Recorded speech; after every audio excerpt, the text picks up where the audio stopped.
Again, this weekend, you can hear it right here on 107.5, The Game in Columbia, as the women will continue to march on through the SEC, hosting Auburn. And again, you can hear that game right here on 107.5, The Game in Columbia. All right, the men will go at it tonight in Athens against Georgia. Again, if you look at, the fancy numbers and computers, Georgia is favored and Georgia should win by the predictability indicators, whatever the hell that means. But South Carolina has a shot tonight. Georgia has been struggling. They've been scuffling. They've lost 4 straight. Blew a huge lead against Arkansas and then got smacked around pretty harsh the last time they were out. So they're not in a good place. South Carolina really is playing better than Georgia right now, even though South Carolina's got a big 0 in the win column in the SEC. But this is one that South Carolina possibly could, maybe get their first win of the year. We'll see if the Gamecocks can put 40 minutes together on the road. In the SEC, they've been whooped by big margins away from CLA, but have played really well at home. Again, Georgia's there for the getting, but the game is on the road at Georgia. Let's see what South Carolina can do away from Columbia and see if they can put together, the efforts they have here at home where they've almost knocked off 2 top 5 teams. Their best effort was the Vanderbilt game on the road that they, again, should have won. That goes in the list of all the games we talk about they should have won. So, again, an effort like you had against Vanderbilt, you got a shot to take out Georgia. But the way you played on the road, like, again, in Oklahoma, you're tied 47-47, 12 minutes left, and the Sooners roll you by 20. So this team has, again, we talk about it all the time, there are bits of games and pieces of games they play really well, and they put themselves in position to win some contests, but they can't get over the hump. They just can't. So we'll see what happens tonight. You can hear that right here on the game in Columbia and in Myrtle Beach. 6:30 pregame, 7 o'clock tip from Athens against Georgia. You look at those road games, the Oklahoma game was a 20-point loss. Vanderbilt, again, should have won, lost by 3. On the road at Mississippi State was ugly. So we'll see if they can play more like they did in Nashville. But we will find out what can happen there. Dawn Staley will be doing Carolina Calls tomorrow at 6 p.m. Here on the game in Columbia and Myrtle Beach. Also, Lamont Paris with Carolina Calls on Thursday, again, here in Columbia and in Myrtle Beach as well. I will jump back in. We'll kind of focus a little bit more on both of the men and the women as we continue to talk hoops. Also, we're going to talk golf. Our winter indoor golf tournament, first annual Pro Swing Classic, is coming this Thursday. It's Thursday, Friday, Saturday. $150 to register a 2-man team. Bookings are available between 8 a.m. and 8 p.m. Food from Bonefish, which is fabulous.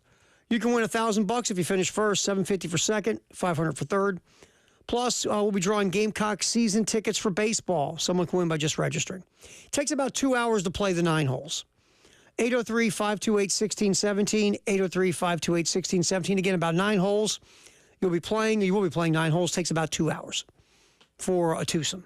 So, again, call Pro Swing, 803-528-1617, and jump in on it. It starts this Thursday, a 3-day event, our first annual Pro Swing Golf Classic, right there on Forest Drive in Columbia.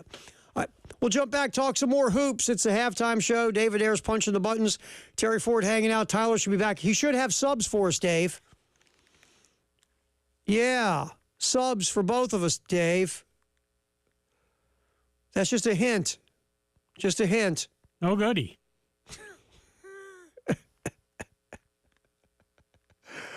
Oh, goody? Yeah. Okay. All right, halftime show. We go till 3 on the game.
Halftime show.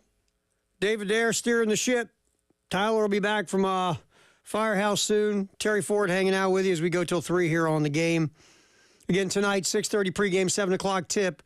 South Carolina's men take on the Georgia Bulldogs in Athens. Again, Georgia team that's been scuffling here recently. But it's interesting as I plug in my headphones. It's interesting. Georgia and South Carolina, both teams much better defensively than offensively. Both teams like to play slow. So I'm guessing take the under tonight. Just throwing it out there. Might want to take the under. Again, 6:30 pregame, 7 o'clock tip. It'll be interesting, too. You get to see Georgia has a very nice freshman. Asa Newell averaging about 15 a game. Hits about 55% of his shots. So, leading scorer for the Bulldogs.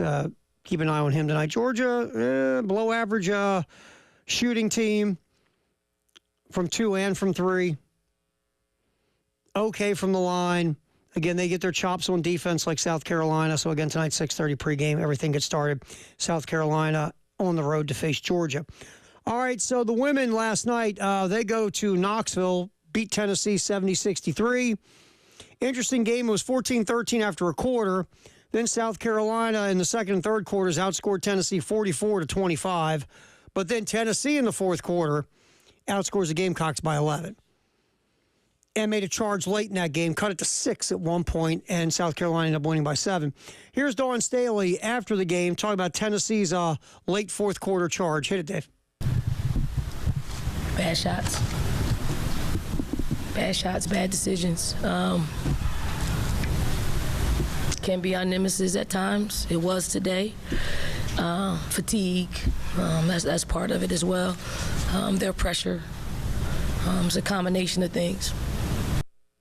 Yeah, I mean, Tennessee plays fast, and, they're going to try to speed you up and play up tempo. South Carolina has gone through, like I said, this gauntlet of ranked teams. Remember, the LSU game got pushed back a day, even though South Carolina is deep still. But, Dawn nailed it. I mean, she knows her team better than I do, but it's a team that, because they're so talented, sometimes they kind of get off the skis, so to speak, and start taking some bad shots, make some bad decisions, sometimes try to do too much in the moment. And you saw what happened in the fourth quarter. But again, you win the game, which is the most important thing. And 2, now you got some coaching points if you're Dawn to be able to dig into them at the next practice. There's always a fine balance. You want your players confident, but you don't want them cocky. You want them to understand that if they don't play to the best of their ability and with supreme effort, anybody can get beat. No matter how much better you are on paper than the other team, or when you go on the court, you're running down the court going, man, we're so much better than them.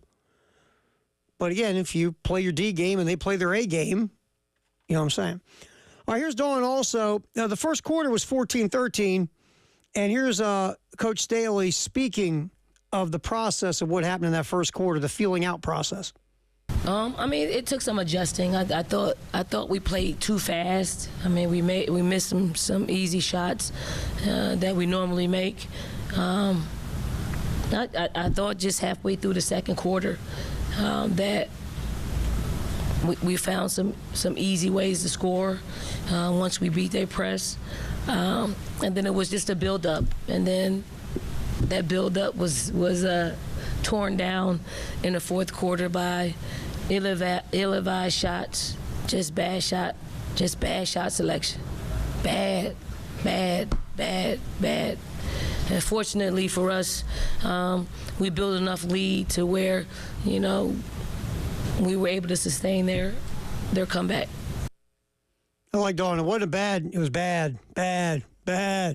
Once you get past 3 bads, it was bad. And it was just, again, you got a big lead and you start kind of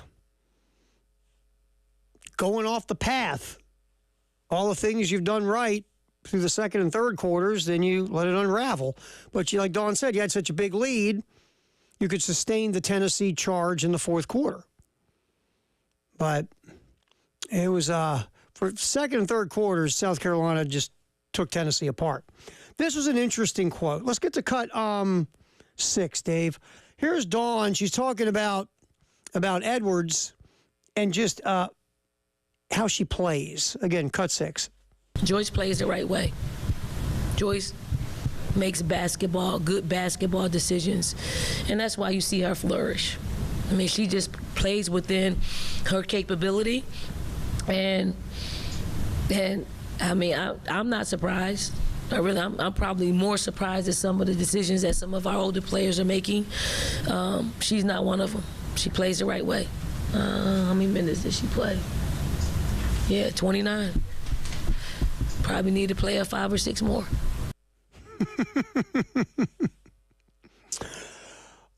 We always talk about this, that coaches, when they do a press conference, a lot of times they're talking to their players. They're not talking to the media or the fans or whatever. They're talking to their players. Right there is an example of Dawn Staley talking to her players. Yeah. I'm surprised more of the decisions that the older players are making. And not Joyce. And you know who you are, older players. That's Dawn. You know, again, you look back. Look, Malaysia Fulwali is a phenomenal talent. She can take over games. And she has. There are games she comes in and just takes over. Or changes the tempo of the game or the tenor of the game or the momentum or whatever. The talent is ridiculous. It's just the consistency and doing things the right way. Consistently. And that's the thing, you know, with Malaysia Fulwali. She eventually she'll get it. You hope. No, she'll get it. But what you're trying to do, if you're Dawn, is you're trying to rein her in, so to speak, but not take away the talent. And when the talent's just riffing and freestyling, you just want to make sure it isn't all riffing and freestyling, right? So that's really the thing there. And you have some other players who, you know, in that fourth quarter made some questionable decisions or there's some questionable shot selection. It just, you know, sometimes we're up by 16. I'm going to chuck a 3 in the beginning of the shot clock. Or, you know, forget, you know, running what we need to run. I just want to kind of go to the rack.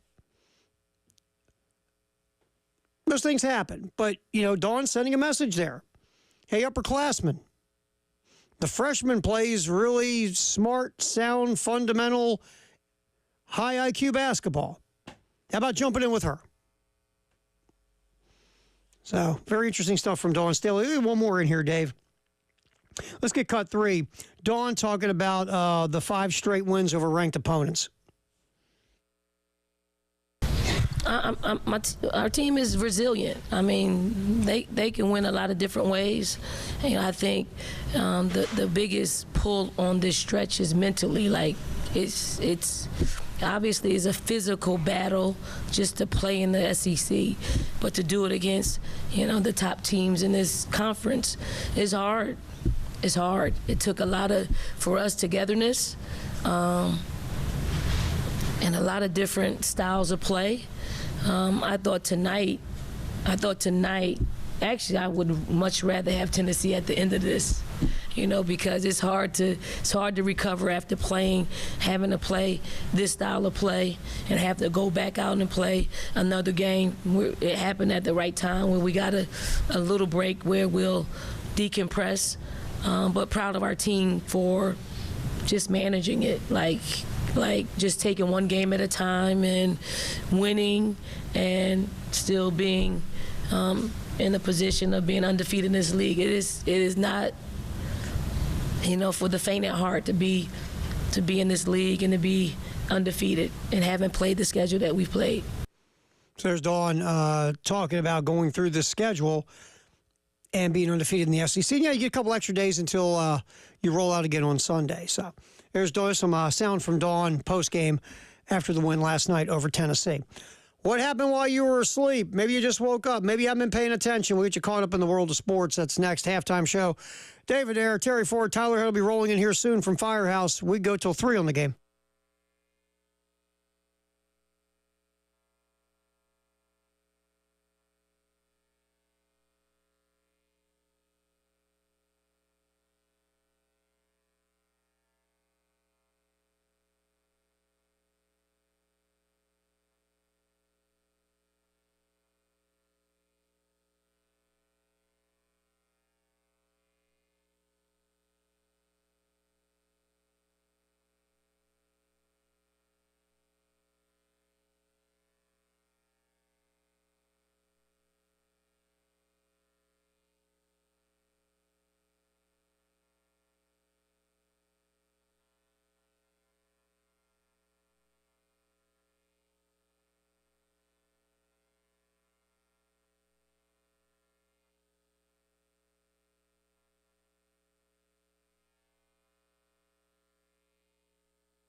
we got coaches doing press conferences in the NFL, head coaches who have now gotten gigs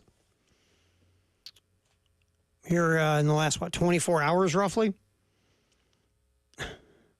We heard a little bit of Jerry Jones yesterday. That press conference for Brian Schottenheimer was popping right when we were on the air here between noon and 3. And it's so Cowboys. First of all, we talked about Schottenheimer. Let's be honest. We joke, might as well be Beaker, Fozzie Bear, Kermit the Frog, Miss Piggy, just a Muppet. Another Muppet in a series of Muppets for the Cowboys. Jerry had as close as he's going to have to a real head coach in Mike McCarthy, and then gave him a one-year low-ball offer. McCarthy left. And now Jerry goes back to, being Jim Henson, and here's Brian Schottenheimer. Just another one along with Dave Campo and Jason Garrett, and Chad Gailey. Just, the Cowboys have not gotten to the NFC Championship game in 30 years. The Dallas bleeping Cowboys, quote unquote, America's team, which they're not. They're America's most polarizing team. Not America's. If to be America's team, all of America has to love you. Not half love you and half hate you. I think now it's almost like a third love you, a third hate you, and a third pity you. Because, you used to be something and now you're just kind of like a freak show.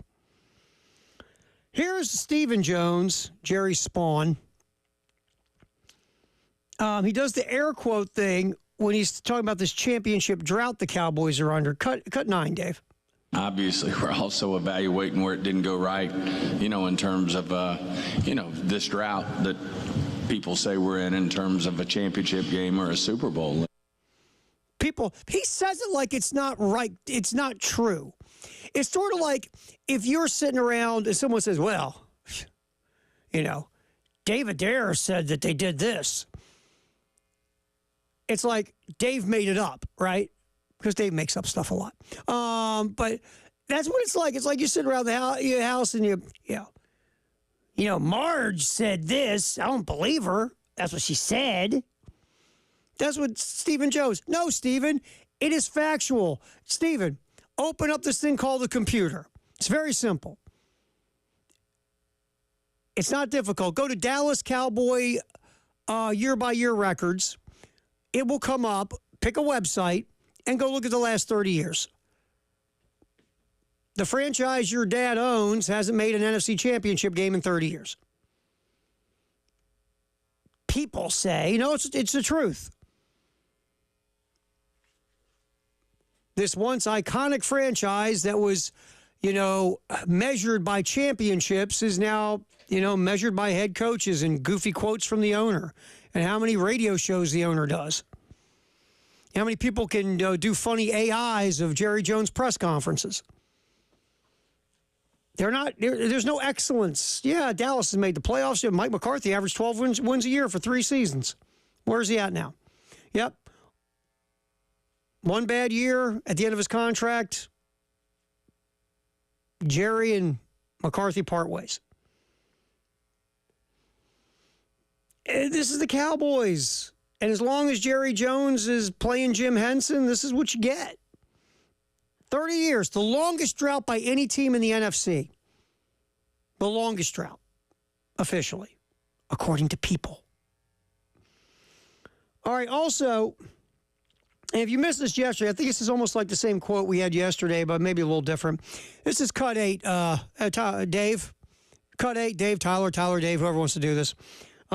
Hit cut 8 for me. Jerry Jones on his ability to find coaches. This is going to be great. So I've seen it when I was a pup.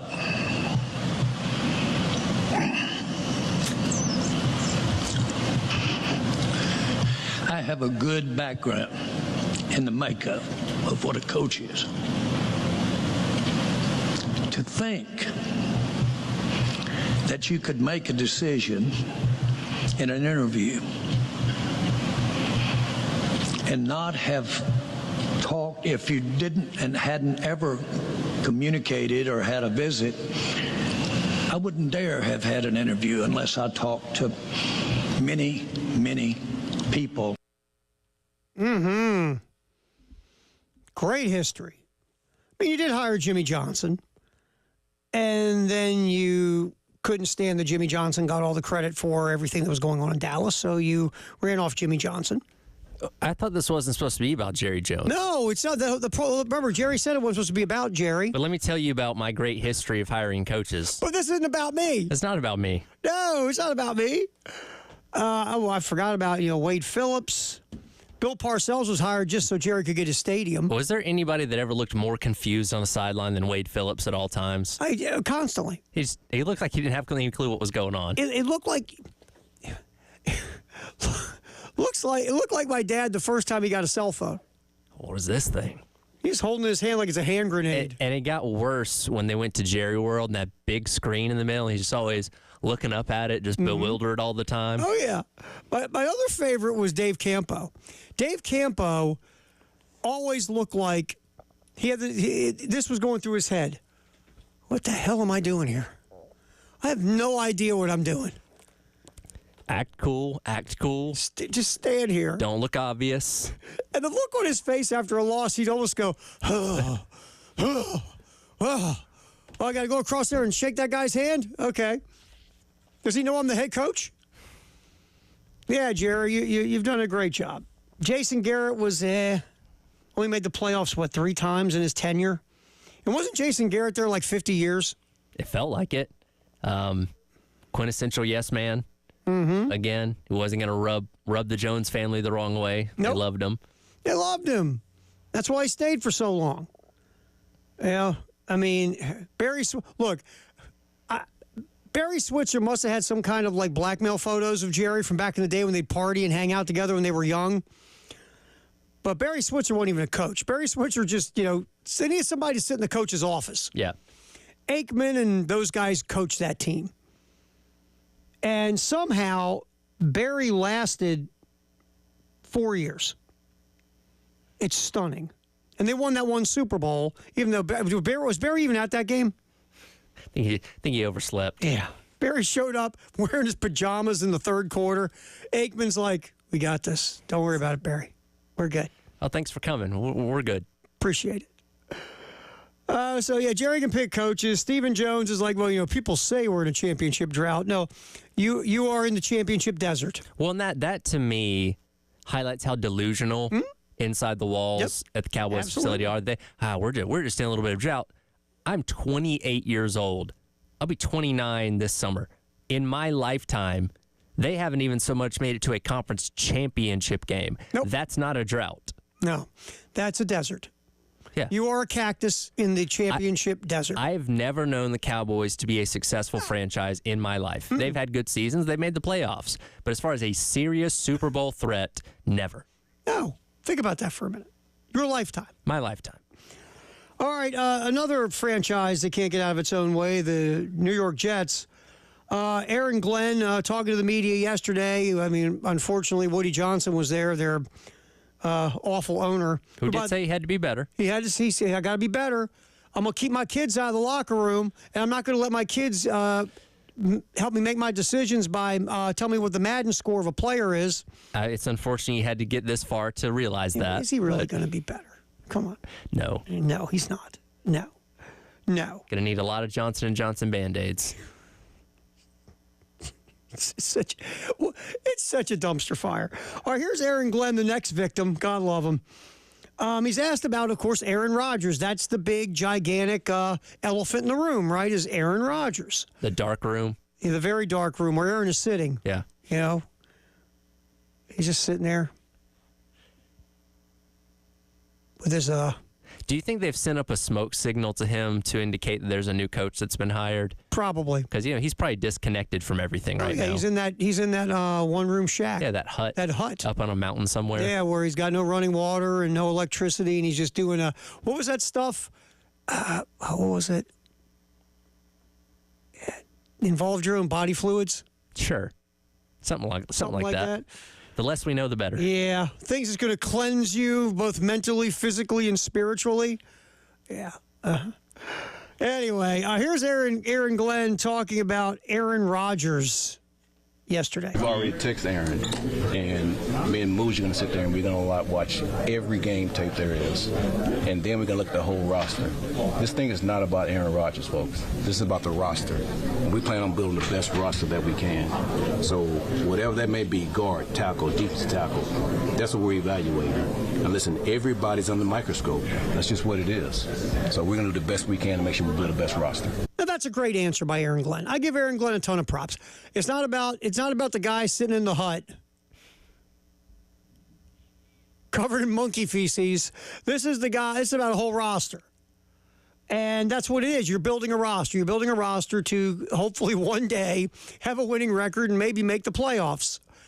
Something like that. This isn't about one guy. And look, Aaron Glenn could have said this, and you can't say it out loud, but if you're Aaron Glenn, you want to look at the member of the media that asked the question and said, you see him play? Yep. Next question. So we're going to get to Liam Cohen at some point because this is it's just so weird. Almost reminds me of Adam Gase and the Gase stare. It's pretty bad. It's pretty bad way to start. First impressions are everything. Yeah. All right, Firehouse Sub Text the hour next, 803-404-6100, halftime show in the game.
Time to check our Firehouse sub text of the hour, 803-404-6100 on the halftime show.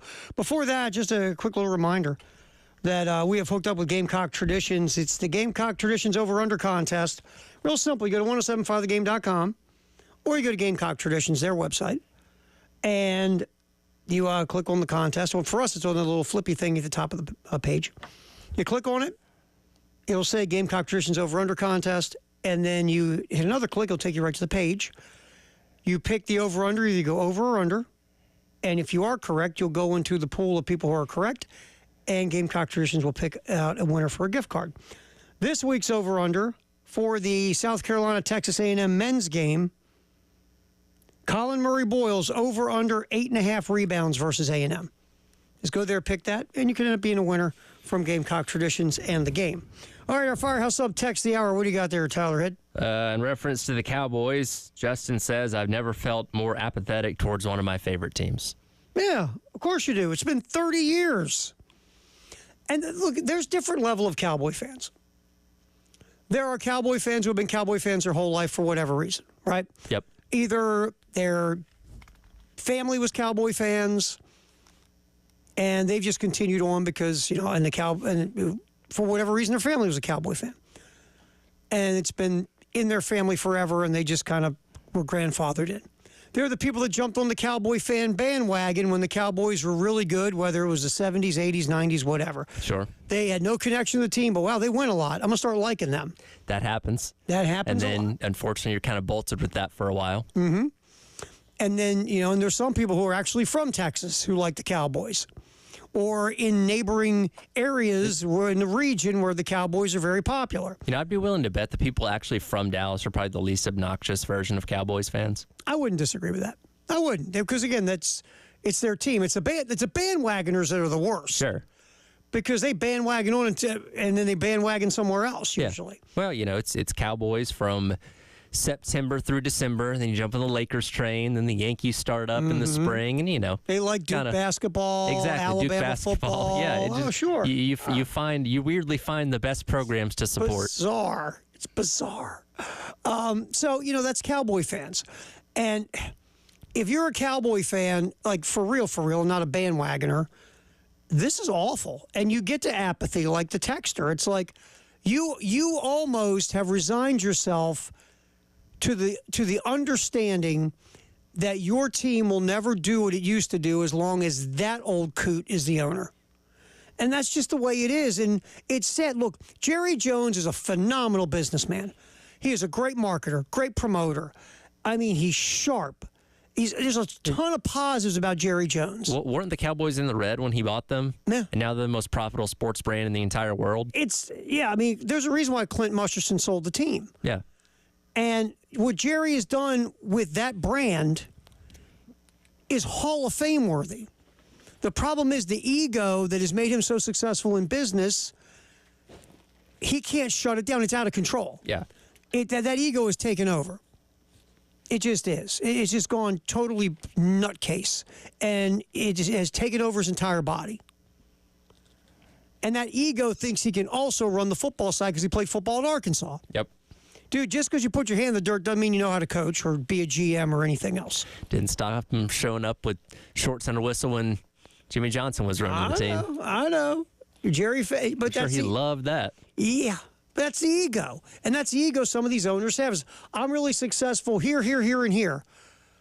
It's just football. Yeah. If I'm a successful businessman, I've built $1 billion empire, I surely can put together a football team. It's like David Tepper writing the play down on the cocktail napkin and taking it to the coach at practice. Yeah. Yes. Here, I need you to run this play. Why? I'm a successful businessman. That's why. Dave, there's 3 offensive linemen on the field in this play. There are 11 players, right? Oh, I thought there were 5. No, we're going to fool them by only putting 7 out there. That's the thing. They think we're going to have 11 out there. We're not. Big brain. Big brain. So that's what we get. I mean, and Jerry is he's a massively big egoed human being. And he thinks, because I built fantasy teams back when I was a youngin'. He thinks he can, he's the smartest guy in the room about everything. And the fact he played football makes him even more dangerous. And now if you're a Cowboy fan, like the texter, You have to be apathetic, or you've gone through all the emotions. Sure. It's been 30 years. When you hire a new head coach, it's supposed to send a shot of adrenaline through your family. It's like, oh man, we got this guy. He was either a great former head coach or he was a hot shot coordinator. He did this, he did that. What do you have for Schottenheimer? What did he do that's supposed to excite you? No one's excited. Well, his osmosis, I guess. I got a question. Did you hear all the cuts from his press conference all over sports media? No. Who'd you hear? Jerry Jones. Oh, drop mic, go to break. It shows you right there. Halftime show, football, and more football in the 1 o'clock hour, sponsored by Atlantic Windows and Doors. That's coming up next here on The Game. Tyler Head, David Dare, Terry Ford.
halftime show. It's 1 o'clock. It means we go football, and more football, sponsored by Atlantic Windows and Doors. Of course, all quiet, kind of, sort of, in the college football world. Except for what Penn State did. Snagging Jim Knowles, the defensive coordinator. Never let anyone tell you there's not enough money. Oh, yeah, there's money. $3.1 million. I think Jay said yesterday he'd be what, in the top 5? One of the highest paid assistants in the NFL. Yeah. And here's the thing. Like, they already had a good defense under Tom Allen, who, of course, is now at Clemson after they fired Wes Godwin. But, man, Jim Knowles has a great track record from Oklahoma State, obviously his time at Ohio State. Like, this is a dude. And if Penn State, who, again, got on the verge, was right there on the cusp of making the national championship game, if they're trying to get over the hump, that's the kind of hire you make to get over the hump. The thing about, I'm going to give James Franklin some credit. Makes you feel weird, but I'm going to give James Franklin some credit. I think James Franklin has figured something out, truly. Hire good coordinators and get out of the way. Yeah. Obviously did it with Andy Kolenicki, bringing him over from Kansas this past year. Helped out the offense a lot, helped out Drew Aller a lot when it came to his downfield throws. Defense was solid, but it can get even better with a guy like Jim Knowles. They got a lot of talent returning. Like, this kind of screams that Penn State is kind of in that last dance type of mindset of, hey, we got these pieces, got these guys come back, let's go all in and try and win this thing. Because, that offense, it's the best the Penn State offense has been. Like, look, stats and numbers will tell you the year before was okay too, but Kolenicki's just a different kind of dude. And, he puts together different types of offense. And that was a really good hire. But the important thing was James Franklin got out of the way. Yep. And let Kolenicki run the offense. And obviously he's going to let Knowles just, do whatever he wants on defense. Jim, you want to put 12 guys on the field? That's fine with me. I don't really care. And it's interesting. Ohio State didn't offer Knowles anything near what Penn State offered him. And there was some talk that Knowles, I don't know if I guess Ryan Day and Knowles had some, I guess they butted heads at times. Supposedly, a bit of a rift began with the Oregon loss in the regular season, which they gave up 32 points in that game, which is not the standard of what Ohio State had been doing the rest of the season. And we don't know all the details on it. Apparently, something began there. Again, you're not going to cut bait with your guy in the middle of the season with how successful you're being. So They wrote it out, but obviously very quickly after the national championship, Knowles had this opportunity and he decided to take it. And Ohio State didn't try to match it. No. Here's what's interesting to me. Knowles was at Oklahoma State for a decent amount of time. And, Mike, I would feel, you would think on the surface, Mike Gundy would be tougher to deal with than Ryan Day, right? On the surface. Let's go by the surface. I feel like they're difficult in different ways. Here's my thing. Knowles' personality probably fit better with Gundy. Probably. Because most of your defensive coordinators, like offensive and defensive coordinators, both have egos, but they're different in how they carry their egos. Right? Yeah. I mean, to me, offensive coordinators are more cerebral with their ego. Right? Because they're drawing up fancy plays and their systems of offense. And defensive coordinators are, for an example, Wink Martindale, Rex Ryan. These guys are in-your-face dudes. They have attitude. They'll say what's on their mind, stuff like that. Very gritty, very old school, rough and tumble kind of guys. Right. So I could see if Jim Knowles is your stereotypical defensive coordinator in his demeanor, Ryan Day comes off as a metrosexual head coach. Probably gets pedicures. We know he put some in his beard. Yeah, we know that beard's covered in his hair. Yeah. So he's probably more sensitive or thin-skinned than maybe a Mike Gundy. Sure. Like, I can see Knowles and Gundy going at it, maybe even shutting the door and maybe wrestling all over the tables, smacking each other upside the head, and then they look at each other. You want to go get a beer? Yeah, man, let's go grab a beer. We got that out of our system. Let's go drink. Man, you pulled my mullet. I see Ryan Day more, and again, I don't know Ryan Day, but he comes off as more thin-skinned than a Mike Gundy. So maybe Knowles, maybe Day says something to Knowles after that Oregon game. And maybe whatever Knowles said back Day didn't like. And everything started right there. Well, and you also have to remember, any coach at this level of football has a massive ego. Sure. And when you get all of them in the room together, it's hard to make those and that's what I mean. Sometimes. Some are more thick-skinned than others in that process. Sure. Because these guys all have egos. Just how do you check your ego? How do you keep yourself in the pecking order where you're at? Knowles might have been used to going to Gundy and just saying what he thought, right? Because if you feel like you could walk in, if you're the defensive coordinator, you could walk into Mike Gundy's office, shut the door, and just let loose, right? And Gundy will go, well, okay. I also feel like in the interview process of hiring Jim Knowles, it was probably more about, hey, what can you do for my defense? As opposed to, okay, when we have problems, how are we going to sit down and talk about these things? Like, I don't think that really gets brought up too much. No, probably not where Ohio State was at, needing a defensive coordinator. You're right. Because remember, that was a huge hire. Yeah. Stealing Knowles from Oklahoma State. So, I mean, I could see that relationship getting strained and maybe they'd be a poor fit with like a Ryan Day or a Jim Knowles. But now Knowles will go, and Franklin, I think Franklin will look at Jim Knowles and say, do whatever you want, man. It's not my bag. Defense isn't my thing. You go get them. And obviously they're paying Knowles a ton of money to go do it.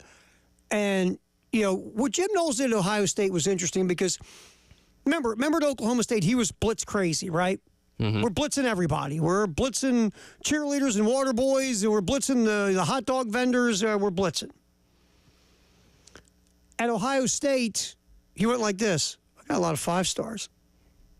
My guys are just better than your guys. I don't need to be as blitz crazy or blitz happy. And that defense down the stretch, well, really that defense besides the Oregon game. Look, the Michigan loss, you said this yesterday, the Michigan loss had nothing to do with their defense. Come to 13 points. Did their job. Yeah, I wonder, too, like after that, I wonder if Knowles walked in and looked at Ryan Day. Because remember, if Day said something to him during the Oregon game. Yeah, that's very possible. And again, from what it seems, based on very knowledgeable people, Ryan Day wanted to beat Michigan at their own game. Yeah, how'd that work out for you, Ryan? Yeah. I could see Knowles open the door. Hey, Ryan, Chip, great game planning, guys. Good work. Nice job. What do we have to give up? 6-3? You tell me how many points the defense can give up next time. Thanks. Yeah. Thanks. So, again, Knowles did what he was brought in there to do. Ohio State won a national championship. That defense was top level. Knowles did what he was paid to do.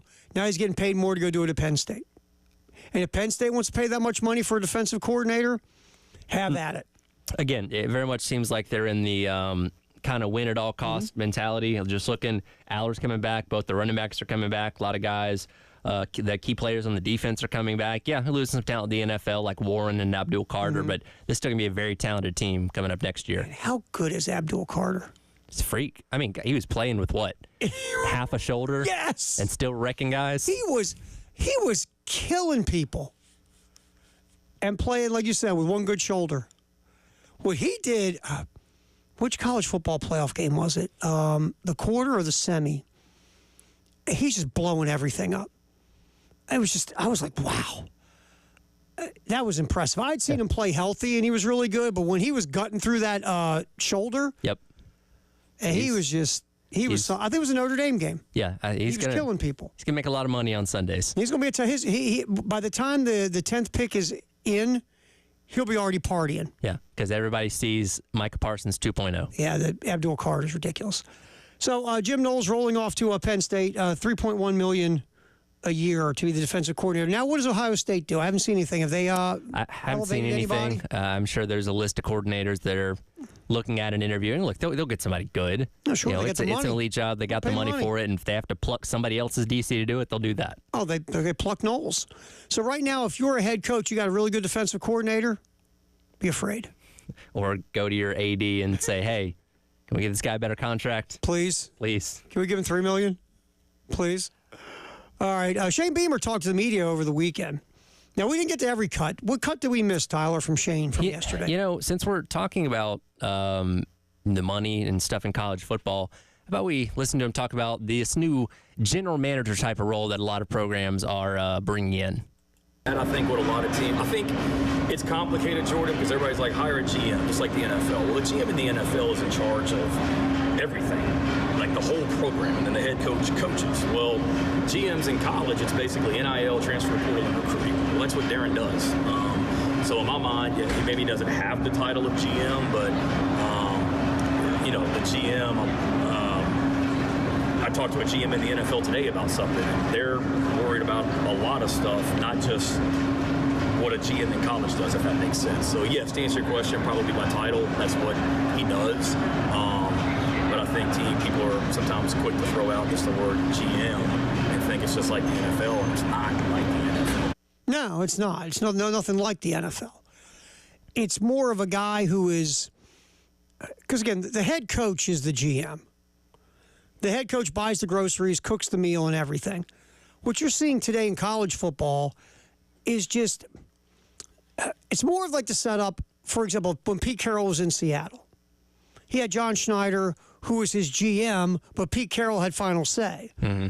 So your GM is doing a lot of the duties you don't have time to do as the coach GM. Yeah, it's mainly roster management. Yes. Is what it's become. Because, again, you're facilitating NIL, making sure that you can retain your players, go out and get the right talent. And, again, Coach Beamer, none of this is going to happen without Coach Beamer's approval at the end of the day, because he's the one that controls what talent comes in and goes out. But taking that off the plate of your coach is a good thing, because he's already got enough that he's juggling. So a guy like Donati, who will be on the post-game show a little bit later on today, has a history of this at TCU. Obviously, a younger guy that's come up in the law side of sports that seems to kind of fit the mold of what a modern athletic director is, and that's no disrespect to Ray, who again we know is going to be kind of on the way out anyway. But in terms of replacing him, this is the exact type of guy that you would want that kind of fills that role. Well, just the roles are changing. Whether it's Darren on the football side, who is kind of doing some GM duties for Shane, or you look at Donati, who is coming in with that. I mean, Donati worked. He worked for Lee Steinberg as an agent.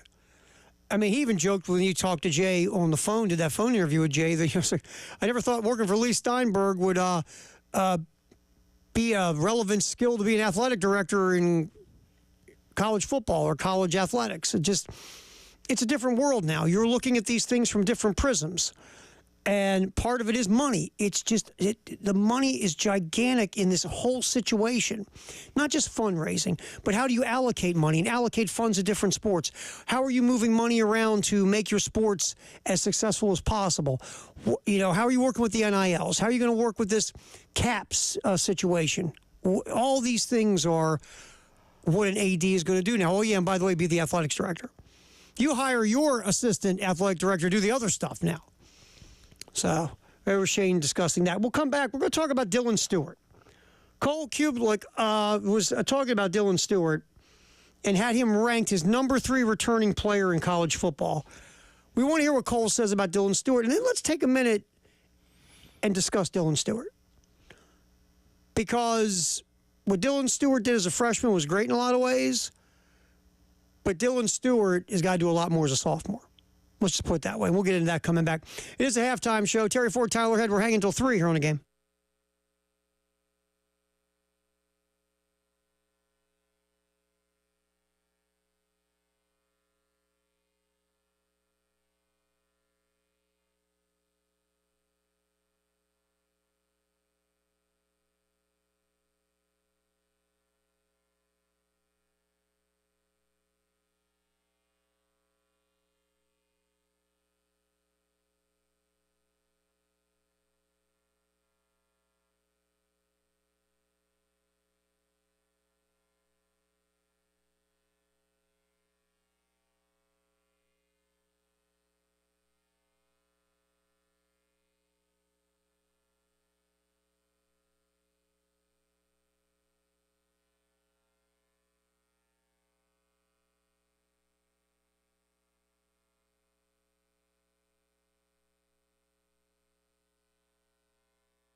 Football, and lots of more football in the 1 o'clock hour.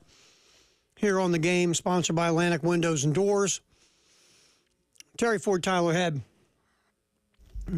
Now, I don't know what is in that sub. Which one do you have? Fantastic. I don't know what it is.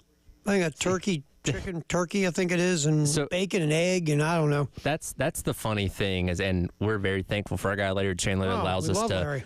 Be out at the Firehouse Subs locations, and they bring us a nice, spread of the different sandwiches that we get to enjoy while we're out there doing the show. And, I know what a lot of them look like, but some of them I'll just grab. Mm-hmm. I don't know what it is. I take a bite. It's good. And somebody like, hey, that was the hook and ladder. Okay, it was good. Good to know. Good to know. Yeah, you can't go wrong. I was telling Dave and you, French dip, limited time. It's new. We've had it the last couple times we've been out there.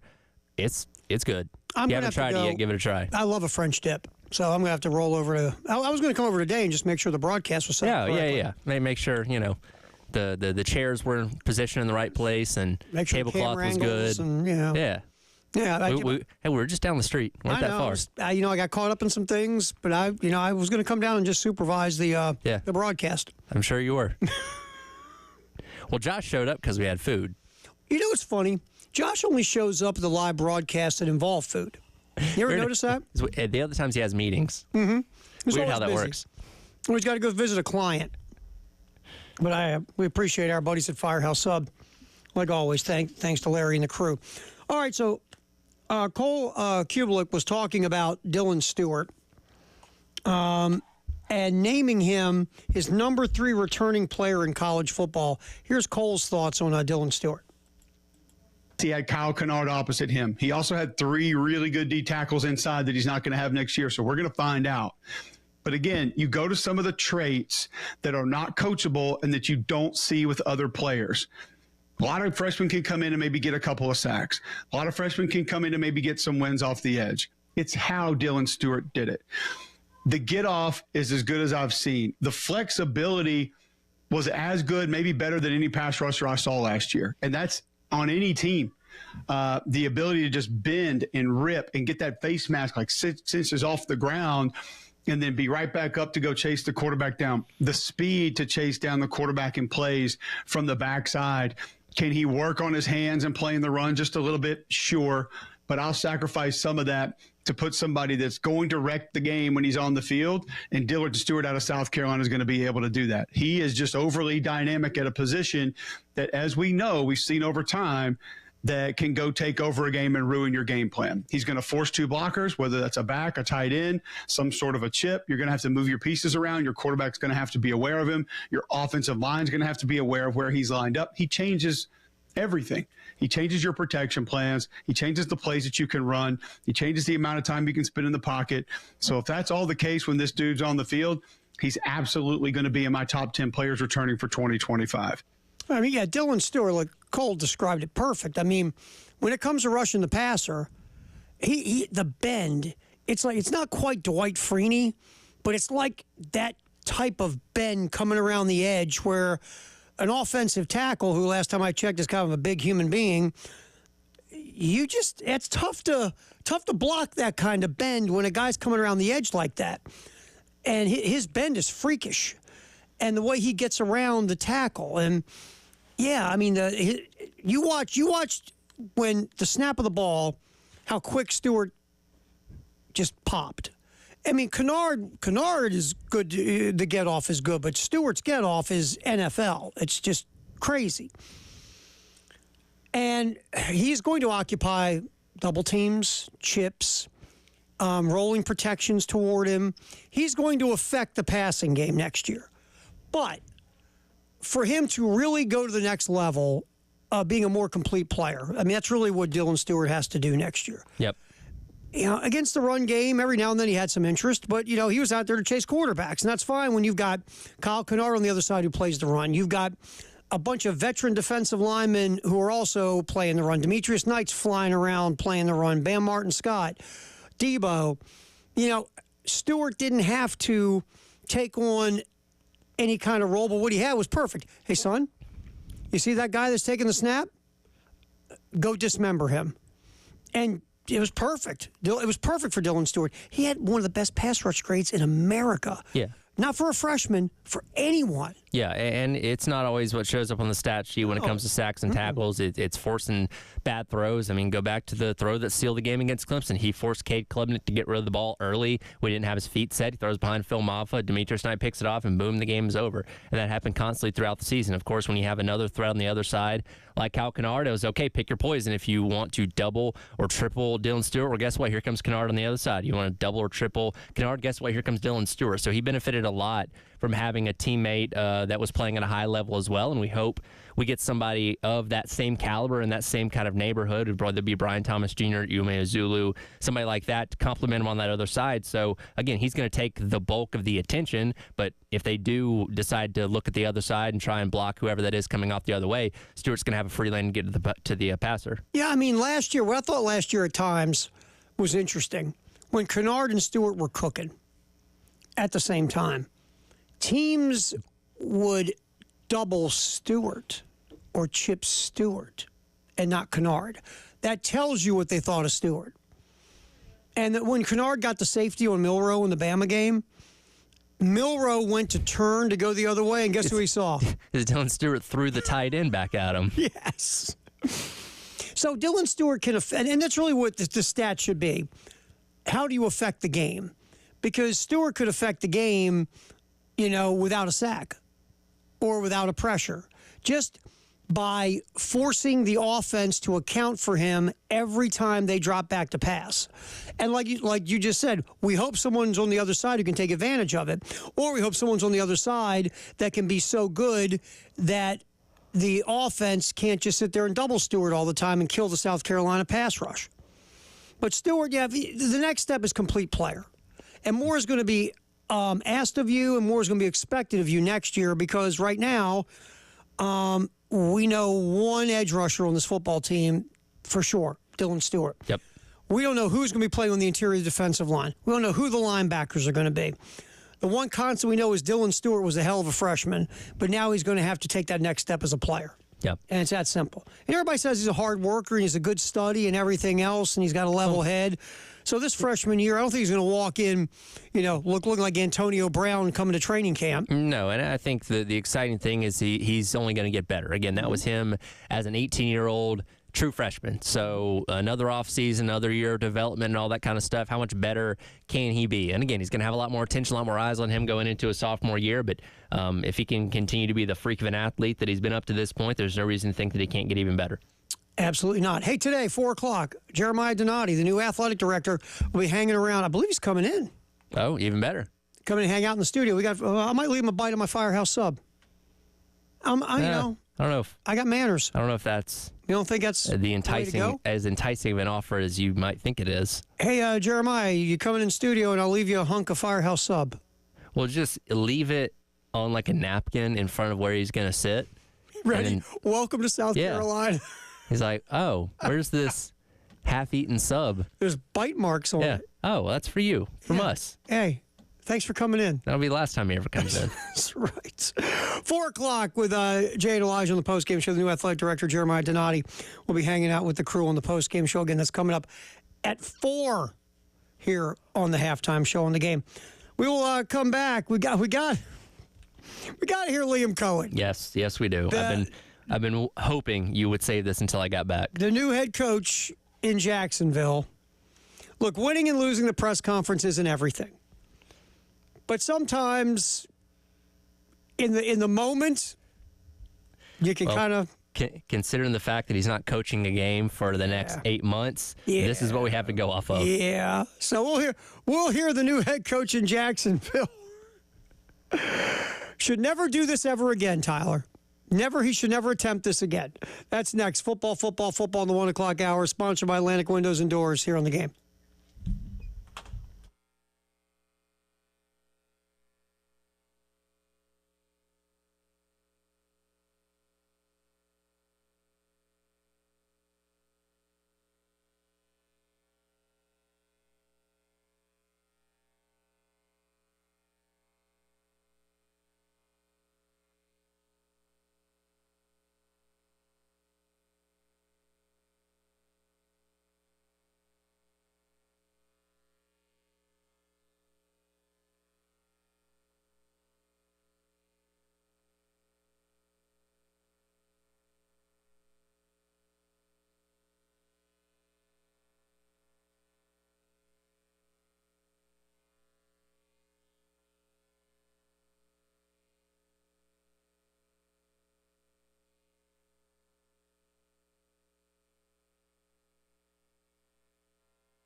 what we're talking about, we always talk about in the 1 o'clock hour. Lots of football, sponsored by Atlantic Windows and Doors here on the game. Tonight, 6:30, pregame, 7 o'clock tip from Athens, South Carolina. The men trying to get their first W of the year against a struggling Georgia Bulldog squad. Again, 6:30 pregame, 7 o'clock tip. Derek and Casey on the call here in Columbia and in Myrtle Beach. Got to win one sometime. Mm-hmm. Well, Ken Palm has them. This is what's really funny. Ken Palm projects them to win 3 games in the SEC. But if you look at the Ken Palm predictor, they're only predicting 1 win, and that's at home against Georgia. Yep. But they have them somehow pulling 2 more before it's all said and done. So that is, again, tonight, right here on the game in Columbia and in Myrtle Beach. Okay. We talked about the Liam Cohen hiring in Jacksonville. And the weird circumstances that led to it. Yes, and the idea... The question was really, with a guy with this kind of resume, really worth all this? Where you fire your GM and you're moving what, hell and earth to get Liam Cohen, which was kind of weird. His resume, he's kind of a grifter in a way, and really the offense in Tampa Bay that was really good, to be fair, was started by Dave Canales, who's now the head coach in Carolina. So.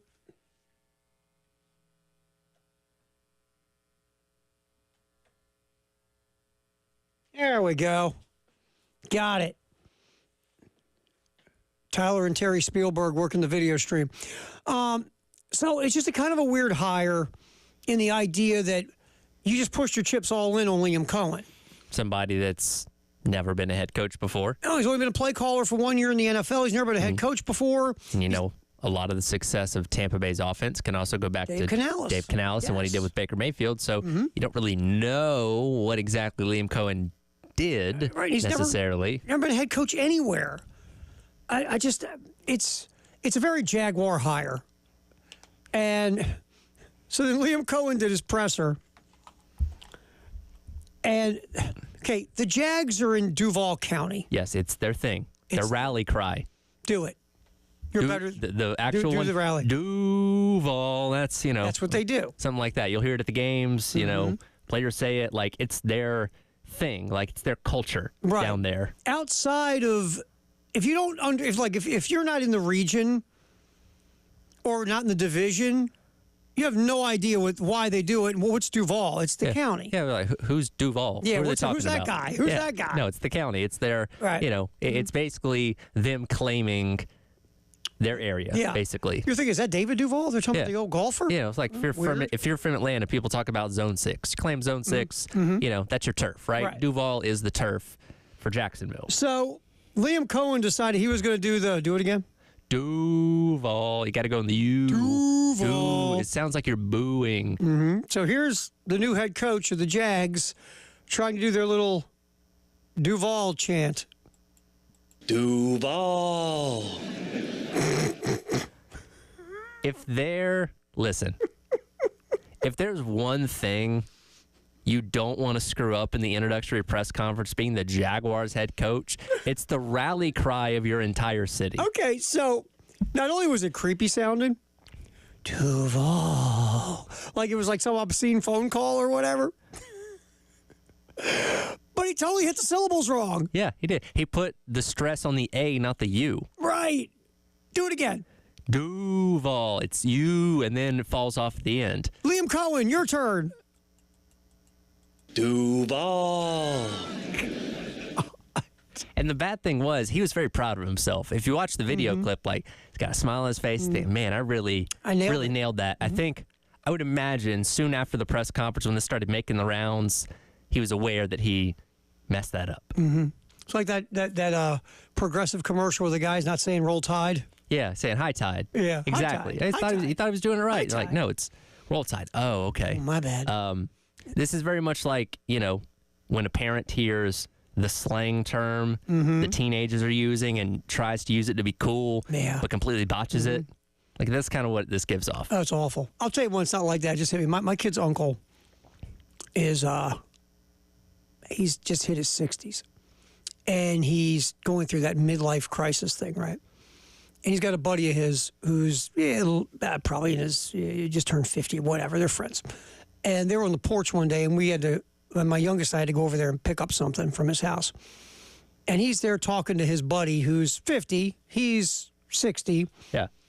He's looking at his buddy. He's going, you know what I mean, dog? Right, dog? No. I'm trying not to laugh. I'm side-eyeing my kid, and my kid's side-eyeing me, and I'm like, oh, my God, this is awful. This is like cringy. That'd be like if you came in here and started using the word Riz. I'd be like, Terry, do you know what that means? No, but I heard my son saying it. So I figured I'd say it too. Why not? Or me going, man, we got some tea at work. Exactly. It's like that just doesn't fit. No. You got to know who you are, man. Yeah. And guess what? For Liam Cohen, don't do this again. And again, he doesn't coach a game for like 9 months. He's got to live with this until then. And listen, if this doesn't work out, if he's gone in a relatively short period of time, this is going to come back up. Oh, we should have known from day one. Yeah, like the Adam Gase eyes. Yeah, exactly. Mm-hmm. Same thing. When Adam Gase was introduced head coach of the Jets, he had the Gase eyes. Yep. The creepy eye. They kind of look like Jim Carrey from The Mask. Yeah. Just really creepy eyes. Like he took a smelling salt before he went on stage. Yeah, it was so bizarre. Or he's like, why'd I take this job? What have I done? What have I done? Well, for him, he probably looked around and said, wow, there's 8,000 media members in this room right now. Yes. God. So, yeah, it was like, it's one of those, like, but again, if you're successful, it all goes away. Sure. And we'll laugh about it. Oh, yeah, I didn't think this guy was going to be that good. Couldn't do Duval right. Remember that? Now, look at that. In the AFC Championship Ready? They're game. so good, the fans start doing it like Liam Cohen. Yeah, he changes it. Yeah, right? Because they're so good. Yeah, I would lean towards the latter, but we'll see. Yeah, I'm leaning toward the latter, too. I think that's a reach. That hire is a reach. It's unprovenness once again. Yeah, it feels like you're at, and it's always like where you're at as a franchise, right? And I know the only reason Liam Cohen was hired, 2 words, Trevor Lawrence. That's it. Yeah. There's nothing in this dude's resume that says he's ready to be a head coach. It's just not. Now, but to be fair, when Sean McVay was hired by the Rams, a lot of people were like, who's hiring the kid riding the bike because he can't have a driver's license? But Sean McVay had more of a reputation, I guess it should be, in the circles of the NFL and the coaching world. Right. But I mean, Liam Cohen, okay. Like I said, I hope it works out for the folks in Duval. Again, stress the U. Duval. It's high and then falls off. It's not, you don't come in low and then go high. You go high and then low. And again, you would think some in the process of being hired, being driven to the press conference, somebody would be like, hey, you say it like this. But ready, just don't do it. Yeah, if you're not confident, don't do it. Because I wouldn't do it. No. Or if I'm going to do it, it would be me. I would go, I'm going to screw this up, and I'm going to mangle it, and it's going to be funny. Well, I'm going to give it a try. Yeah, own it. Just own it. It's like, I got to learn how to say this properly. But right. he had full confidence in his pronunciation. And then after you do it, whether you did it right or wrong, you start laughing. You do. Because now you're covering yourself. And then you look over at somebody, did I get it? If they say no, you go, you come over here and do it for me. I mean, play it, right? Sure. Play it. Don't do that. And then you write the video. He looks weird in the video, too. It just came off a little strange. We'll see how it goes. Hey, Jags, that's your new guy. That's it. That is so funny. All right. We got Firehouse Up Text Hour coming up. 803-404-6100 as we keep cooking. Terry Ford, Tyler Head, halftime show till 3 on the game.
Carolina calls Wednesday and Thursday this week at 6 on the game in Columbia and Myrtle Beach. Wednesday, Dawn Staley.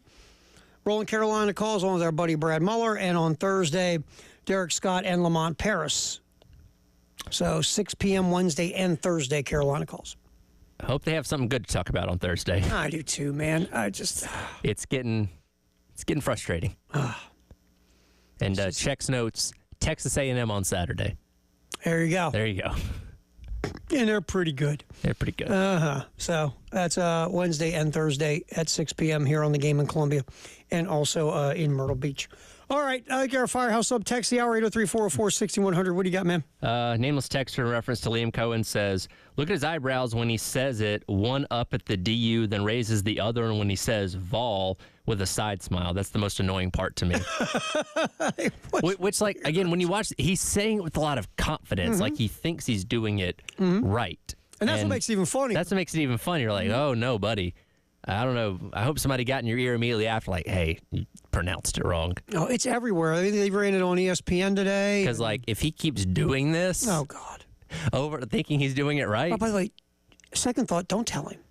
Let him keep doing it. That would be fun. From an outsider's perspective. That'd be more hilarious. But if I'm inside the building, and again, the Jaguars are very dysfunctional as it is, I would hope somebody would get in his ear like, hey, man, that's not how you say it. I know. It's so bad. You can actually, when they write it out on something, you can even see they do a bunch of U's. So you can very clearly see phonetically how it's supposed to sound. Right. And it's so interesting because you have no idea what they're talking about. Like if you're in Chicago or Philly or for years, Cleveland. For years, I had no clue what this was. I couldn't tell what they were saying, to be honest with you, until I just decided to Google it. And I went, oh, Duval County. Again, it's kind of their rally cry, you know, claiming the home turf, whatever you want to call it.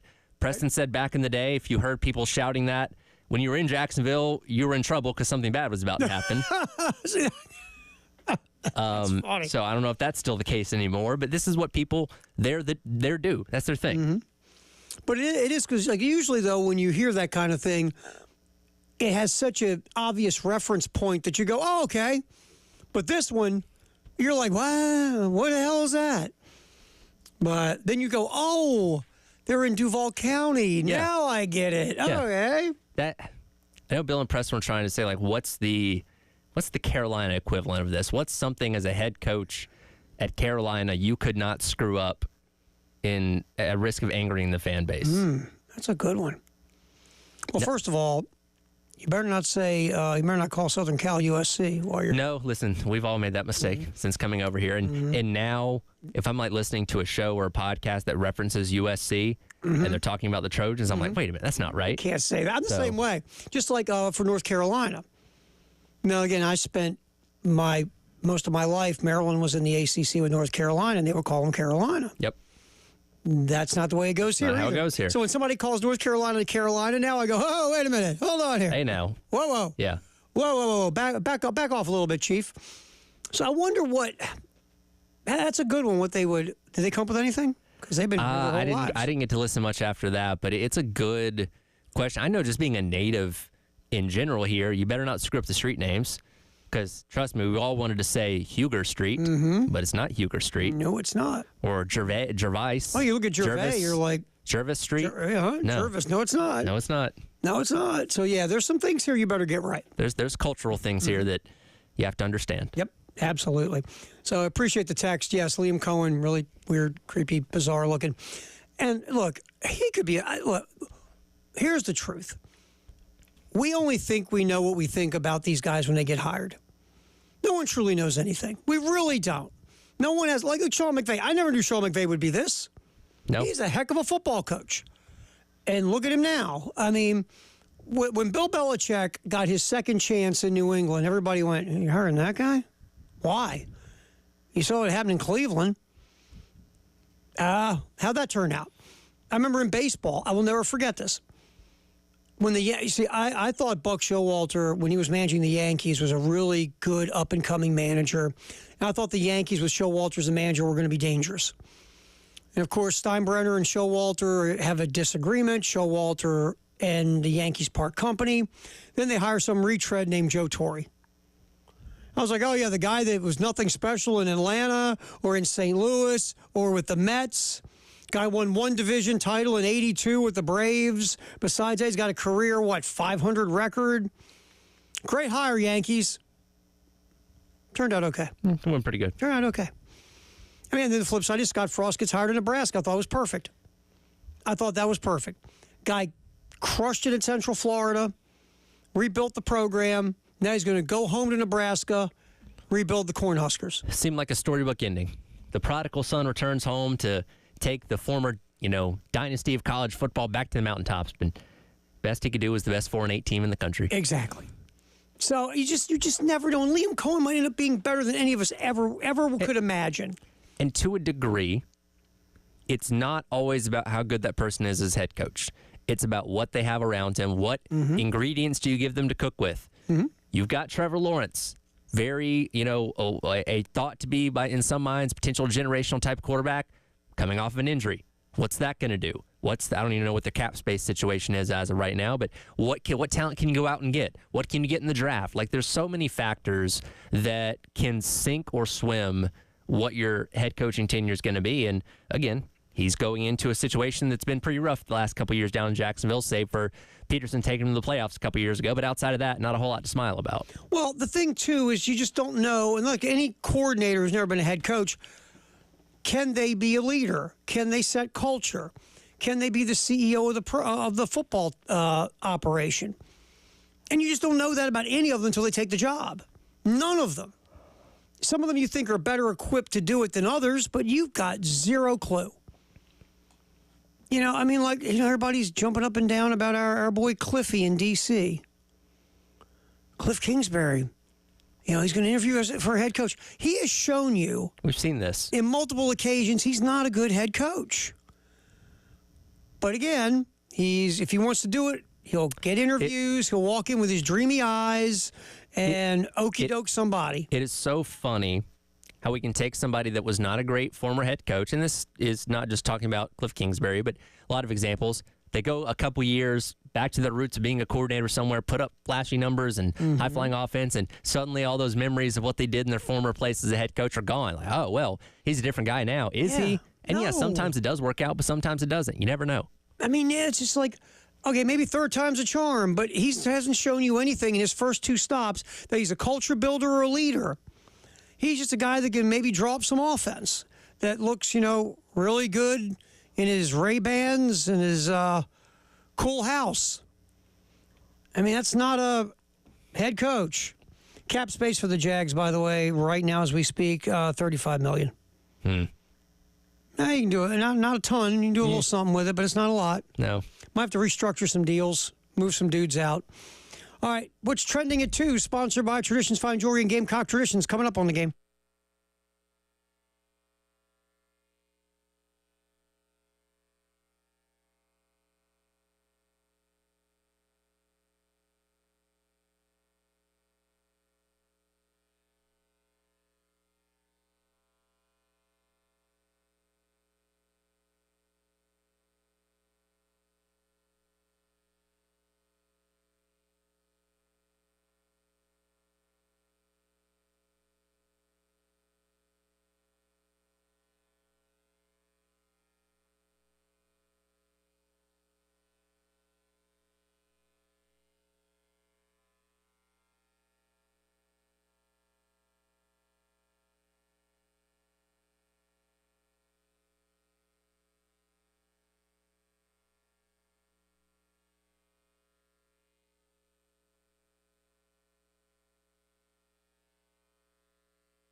All right, what's trending at 2? Sponsored by Traditions Fine Jewelry, Gamecock Traditions. We have a contest we're now doing with Gamecock Traditions.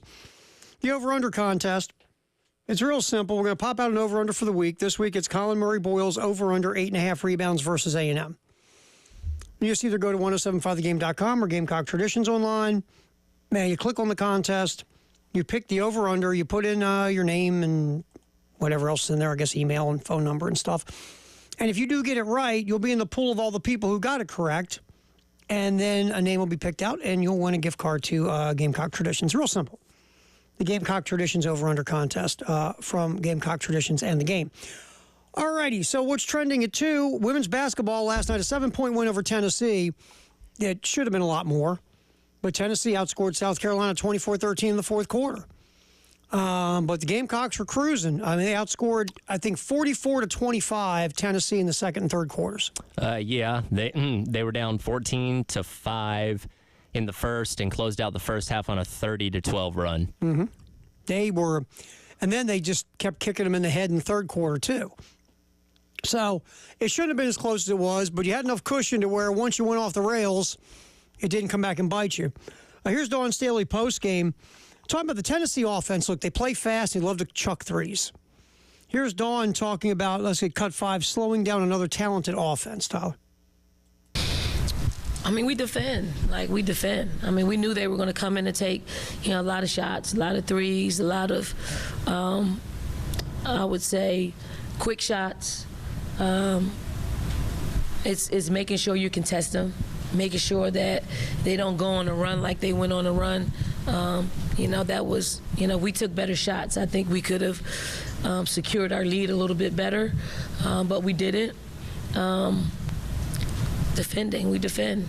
I mean, we do a really good job at linking up and connecting and making sure that we're not giving them too many wide open looks.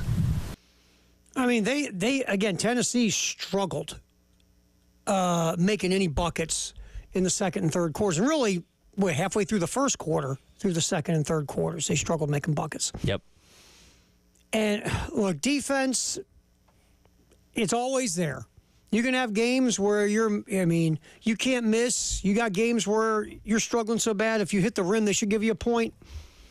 But if you're playing D and you're scratching around on D, I mean, look, you're not going to win a game 3-2 in basketball. But if you're hustling and playing defense and you're making the other team work and take difficult shots, if you're having your own struggles, sometimes that can keep you in a game.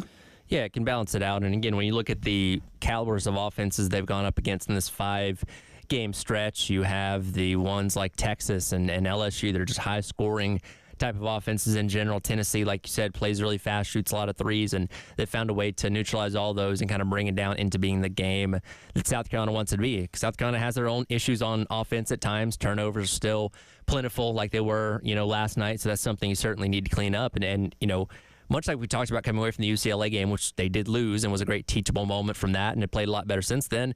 Despite winning last night, I imagine that was another hey, you're not invincible. If there was 3 more minutes on the clock, there could be a different story in terms of how this game ends up. So don't get too comfortable, having survived this 5-game stretch, because if you let up, a team like that has the ability to come up and beat you. And while you do have a little bit of a reprieve of playing some non-ranked opponents coming up, you're going to see some of these same teams in the SEC tournament. And, of course, you're going to run into plenty of high-caliber teams in the NCAA tournament as well. Yeah, and it was sort of like winning a race but coming in on 4 flat tires. Yeah. It's kind of the way that felt. But, a W's a W. All right, another one from Dawn after the game. Staying on this mode of defense, Dawn's talking about how the staple of this basketball team is their D. I mean, our staple is defense. I mean, you don't know whether or not you're gonna be able to score a lot of points in this league. I mean, this league is based off defense, and if you're able to defend, it gives you an opportunity to win every single time. When we play the right way, with how we play defense, and we play the right way offensively, and we play our type of defense, we give ourselves a really good chance of winning. When we don't, i.e. the fourth quarter, we can lose to anyone. Yeah, I mean, if you're playing your game and you're guarding and you're defending and you're making things tougher for the other squad, obviously that's your positive. That's their calling card right now. It just is. And offensively, they're not as good as they were last year.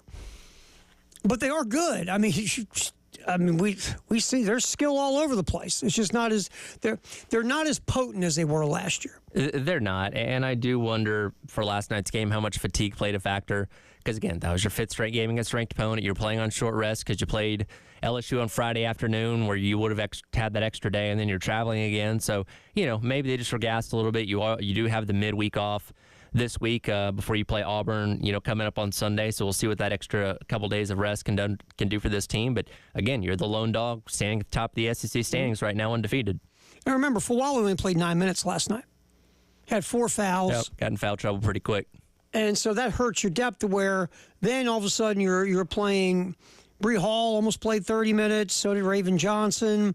Tahina Powell played over 30 minutes. So you played people probably longer than you wanted to, especially when you're up big going into the fourth quarter.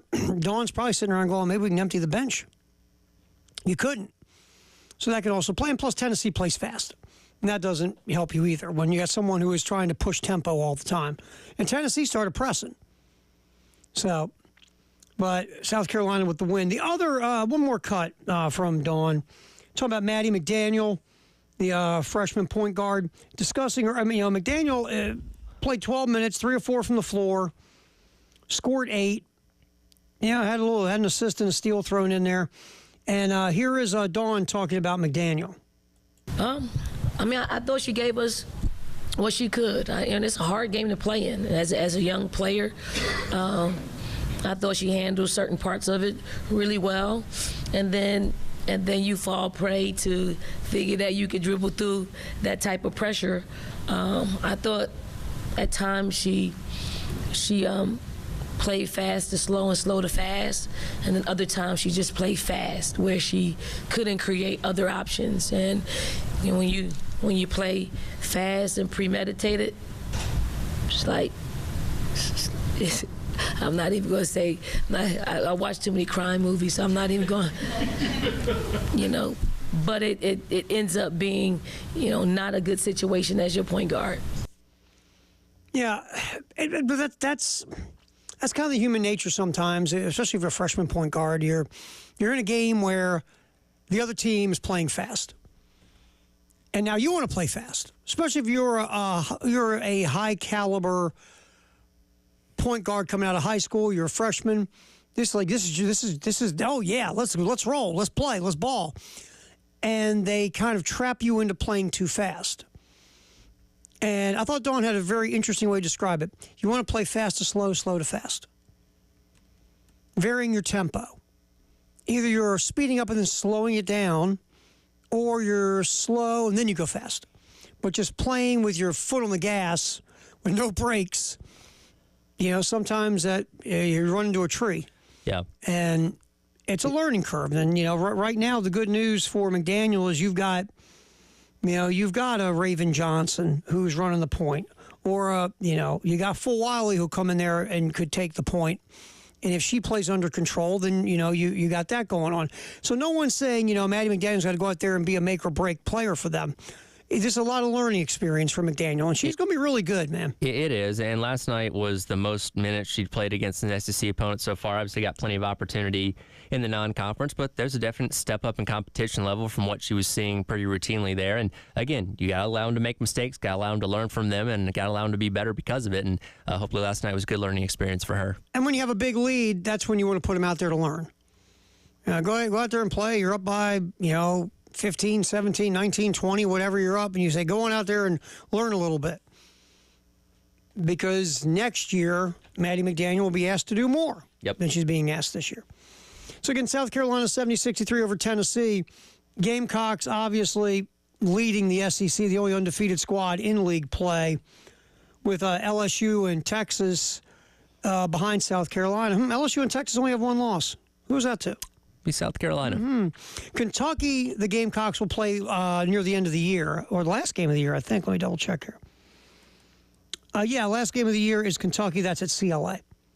And right now the Wildcats only have one loss as well. So that's where it shapes up the top of the SEC. And South Carolina, 8-0 and 20-1. The only loss, obviously, to undefeated UCLA. And if everything goes the way we think it's going to go, they'll see each other again. That's the hope. I think in terms of a ratings bonanza for the national championship, that, much like Iowa and South Carolina last year, seems to be the collision course that I think a lot of people are hoping for. It feels like it's heading that way. Feels like it does. All right, what's trending at 2, sponsored by Traditions Fine Jewelry and Gamecock Traditions. Terry Ford, Tyler Head hanging here on the game. Again, the women will play Texas A&M this Sunday, and you can hear the game. Auburn. I say Texas Men A&M. are playing Saturday A&M. night. Yeah, the women are playing Auburn on Sunday. Retiring Asia Wilson's jersey. Yeah, so that will be at 11:30 pregame, noon tip. That's correct. I believe. Right here on 107.5 The Game in Columbia. This is interesting. Matt Eberflus, there was a talk of him landing in a couple different spots as a defensive coordinator.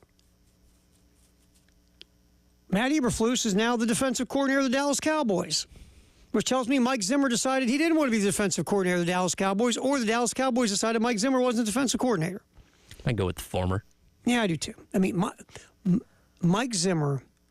You remember Mike Zimmer in Atlanta? Yeah, I do. No, I think he's legitimately one of the highest paid assistants in the NFL. You know what Mike Zimmer doesn't do? He doesn't suffer fools. No. You know what Dallas is filled with? Fools. Yeah.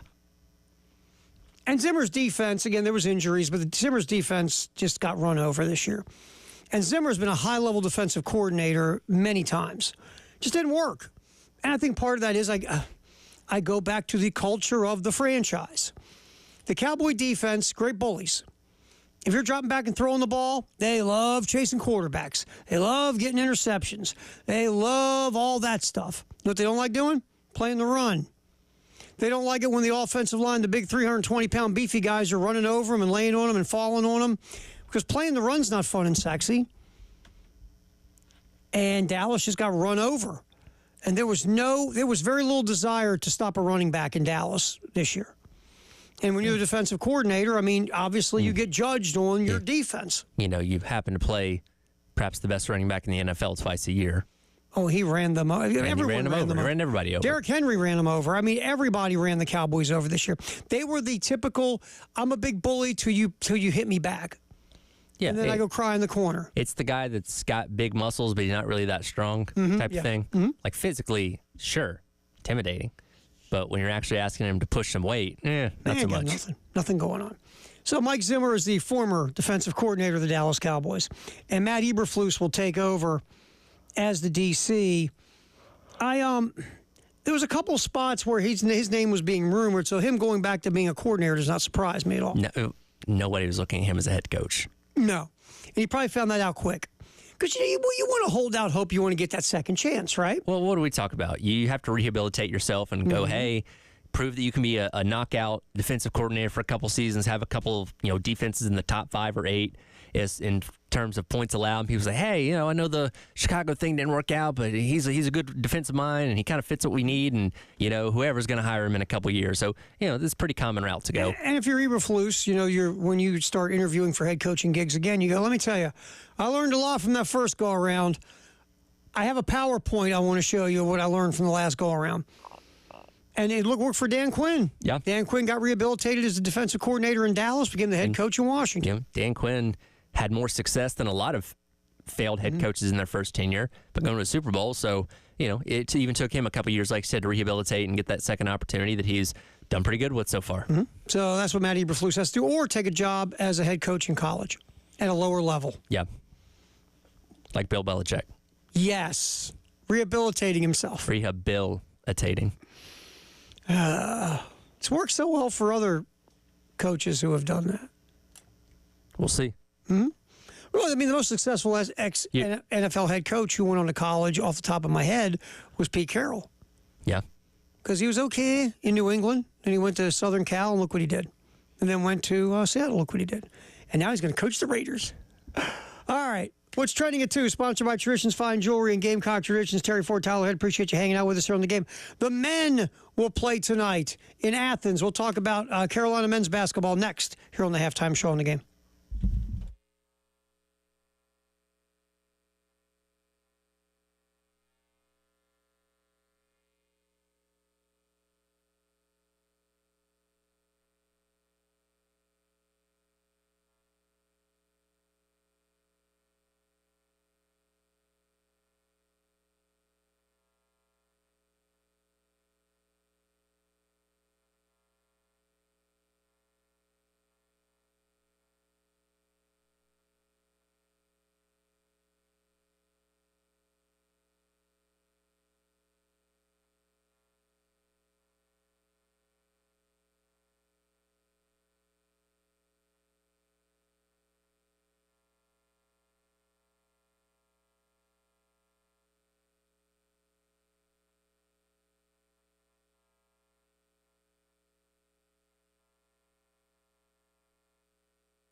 What's trending at 2 here on The Game, sponsored by Traditions Fine Jewelry and Gamecock Traditions. Again, our Gamecock Traditions over-under contest. Go to 1075thegame.com. Click on the contest. Pick the over or the under. Colin Murray Boyles over-under 8.5 rebounds versus A&M. Put your name in and your info, and if you get it right, your name might get picked out to get a gift card. So that's our Gamecock Traditions over-under contest. All righty, so tonight in Athens, Georgia's lost 4 in a row. They're scuffling, they're struggling. Yes. They're not playing well. We talked about this yesterday. South Carolina, you can make an argument, is playing better basketball right now than Georgia. So close to 3, maybe 4 conference wins. And really, it started, Georgia was boat racing Arkansas at the half. Yep, 15-point lead in the second half. And then went, and they haven't been right. Now, again, they've played at Auburn and Florida since then. So they've played some high-level teams, but they got run out of the gym by Florida on Saturday. I was going to say, Florida curb stomped them. So you're getting 2 teams who are struggling. The good news is that the Gamecocks did get Thomas back, the point guard.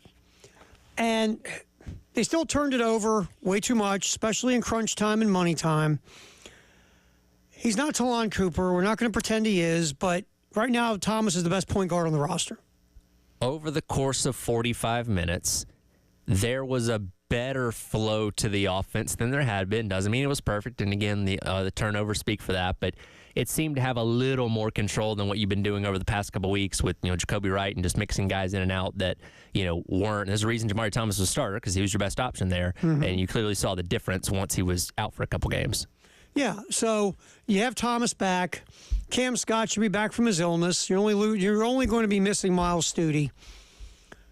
Hopefully Colin Murray Boyles can get off to a nice start and keep him engaged and involved. Hopefully the thumb is better tonight, which, he played through it the other day. Yeah. Give him credit for that. But, he did not do a lot of scoring until late in the game. Right. So we'll see where it goes against a Georgia team that they don't shoot it well. Their calling card is defense like South Carolina. They play slow like South Carolina. I was joking earlier, take the under. That should be the over-under contest on it. Yeah, I would agree. This might be like a first to 50 type of game. Right. So, but you have a chance to win one if you can keep yourself together late. Because, again, Georgia has really been scuffling. They've been struggling. And maybe you can take advantage of that. Yes, you played one really good road game in Nashville. And that one you should have won. The other 2 didn't go as well. And obviously Georgia is close to what Vandy is than what Mississippi State or Oklahoma is. So we'll see. All right. And really, to be fair, Vandy, there's a chance Vandy makes a tournament. They've had a couple court stormings here lately. They're having to pay fines left and right, but they'll what a year to be a Vandy student. If you came in the fall of 2024, carrying the goalpost to the river. You have been on the field at whatever the name of the stadium is now that's still under construction. You've been on the court a couple times. I can't imagine what baseball is going to do now. Yeah, and they're the best one out of the bunch. Yeah, they're the best ones out of the bunch. They haven't even started yet. Yeah. By the way, it's called it's always going to be under construction field. Yeah, pretty much. I was kind of disappointed in the video game that they didn't have cranes holding up the score. They actually have the stadium finished in the game. No, I wanted to play with the construction workers onlooking from a scaffolding during the game. They're sitting there, with their T-shirts all dirty, eating sandwiches, watching in the stands. That would have been good. So that's a good video game. Exactly. Right, that's detail. That's what I like. All right. So Lamont Paris talked post-game after another very, very tough defeat in overtime to Mississippi State about not letting the losses get to you. Yeah, it's a challenge. As coaches and as a staff, you put a lot of time into it also, the preparation, and you live and die with every single thing. Like I said, I didn't even sleep after the Florida game. It's just true story. It's just a fact. It's all in how you portray. I just think these guys are so impressionable.